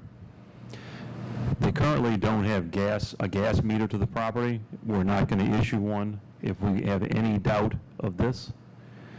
Also, through our research, we found that they actually have a missed inspection, of which they will be required to take some sort of action to demonstrate that the framing they had done was adequate for what they were approved to put, which was a single-family residence and was altered later to show that they removed the second kitchen. We have documentation for that, and turned it into a game room or a, whatever you'd call it, not a second kitchen. So if anybody's watching, and I've explained this to multiple people before, but I can't say it enough. I know you have. We're not going to allow a two-family residence in that neighborhood as long as it is zoned for single-family, which I don't anticipate ever changing, at least not in any of our lifetime. And I have all the confidence in the world. I know you're going to do that, because the previous people in your department, they slacked it. They didn't take care of business, and they allowed this to go that far. And when you came in, you were handed a lot of problems, and you have done a good job. And I'll be the first one to tell you, I've told people, I have all the confidence in you. I think you've done a good job. And you were handed a mess. You were handed a lot of stuff, and you've tried to straighten a lot of it out. And you still got a lot out that's messy. I see it around the city, but I see progress, and that's what the main thing is. I see progress, and I know it's getting done, but you got a lot of stuff you got to straighten out, and you know as well as I do. But you're doing good, and I appreciate what you're doing. You're out there working, and you're doing it good. It's quite an unpopular position. I know that. I know that. I know people that have quit this position over the years because people get mad at you, and it's not good. I've had 3 people this week want me terminated. Oh, yeah. Two were supposed to come tonight and speak at the comments, but I guess they changed their mind. You know, and you can be a little rough. I know that. You and I had a little tie-up about a year ago. I mean, but, you know, you can be a little rough, but I understand where you're coming. You know, you get aggravated, you know, because the position you're in. You're going to get aggravated. People get on you. It's hard. I know it is. I've been dealing with regulatory for years, too. I was the mayor for 8 years. And let me tell you, I had people, I'm the one that created the regulatory department. And I had people I had to walk to the lobby, and they hated my guts because I enforced the rules. So you got to go through that too. So, did you know I was a mayor for 8 years? I didn't even know. Where was that? And people hate you, boy. When you got to enforce the rules, they're going to hate you. Good. And one thing I want to mention to you, in front of that house, a tree broke. I rode by today. They got a whole bunch of debris in front. We need to get maintenance out there, or somebody, or get, we need not maintenance because it's some private property. We need to cite them and have them clean it up. They got a tree that fell over in front of it. It's a bunch of branches on their Mr. Paul, property. you want to meet me there tomorrow morning, 7:30? We'll clean it up, me and you? What? Let me tell you, when I was in my 40s back in the 90s, I got out there and cleaned drains on McHugh. Before Linda moved, I was cleaning drains on McHugh when they had flooding problems. That was years ago. I can't do it anymore. So that's I guess that's all. Yeah. Good night. Councilman Ricks? I would just like to say that, you know, this is my first go-around in politics, and, you know, I've been pretty successful in business, and it's been a great pleasure working with this council. And, you know, I don't know if everybody knows this, but, you know, the last 2 councils have brought, with the mayor, of course, have brought over, I think, close to $30 million we talked about to the city through funding from the state and their hard work. And it's been great to be a part of that. And, you know, the next council, I know that we have, you know, 9 people running, including myself. And I welcome those guys, and, you know, it's a great experience to serve the public. It's a great experience to be in this chair, and I really appreciate everybody's support through my, you know, term here. And like I said, I've really enjoyed it. So good luck to everybody running, and I hope that everybody has a good night tonight. All right, thank you. Tonight I'm going to talk about Councilman Eric Chatelain, because I think it's important and some things need to be said, because I know a different Councilman Chatelain than you guys know.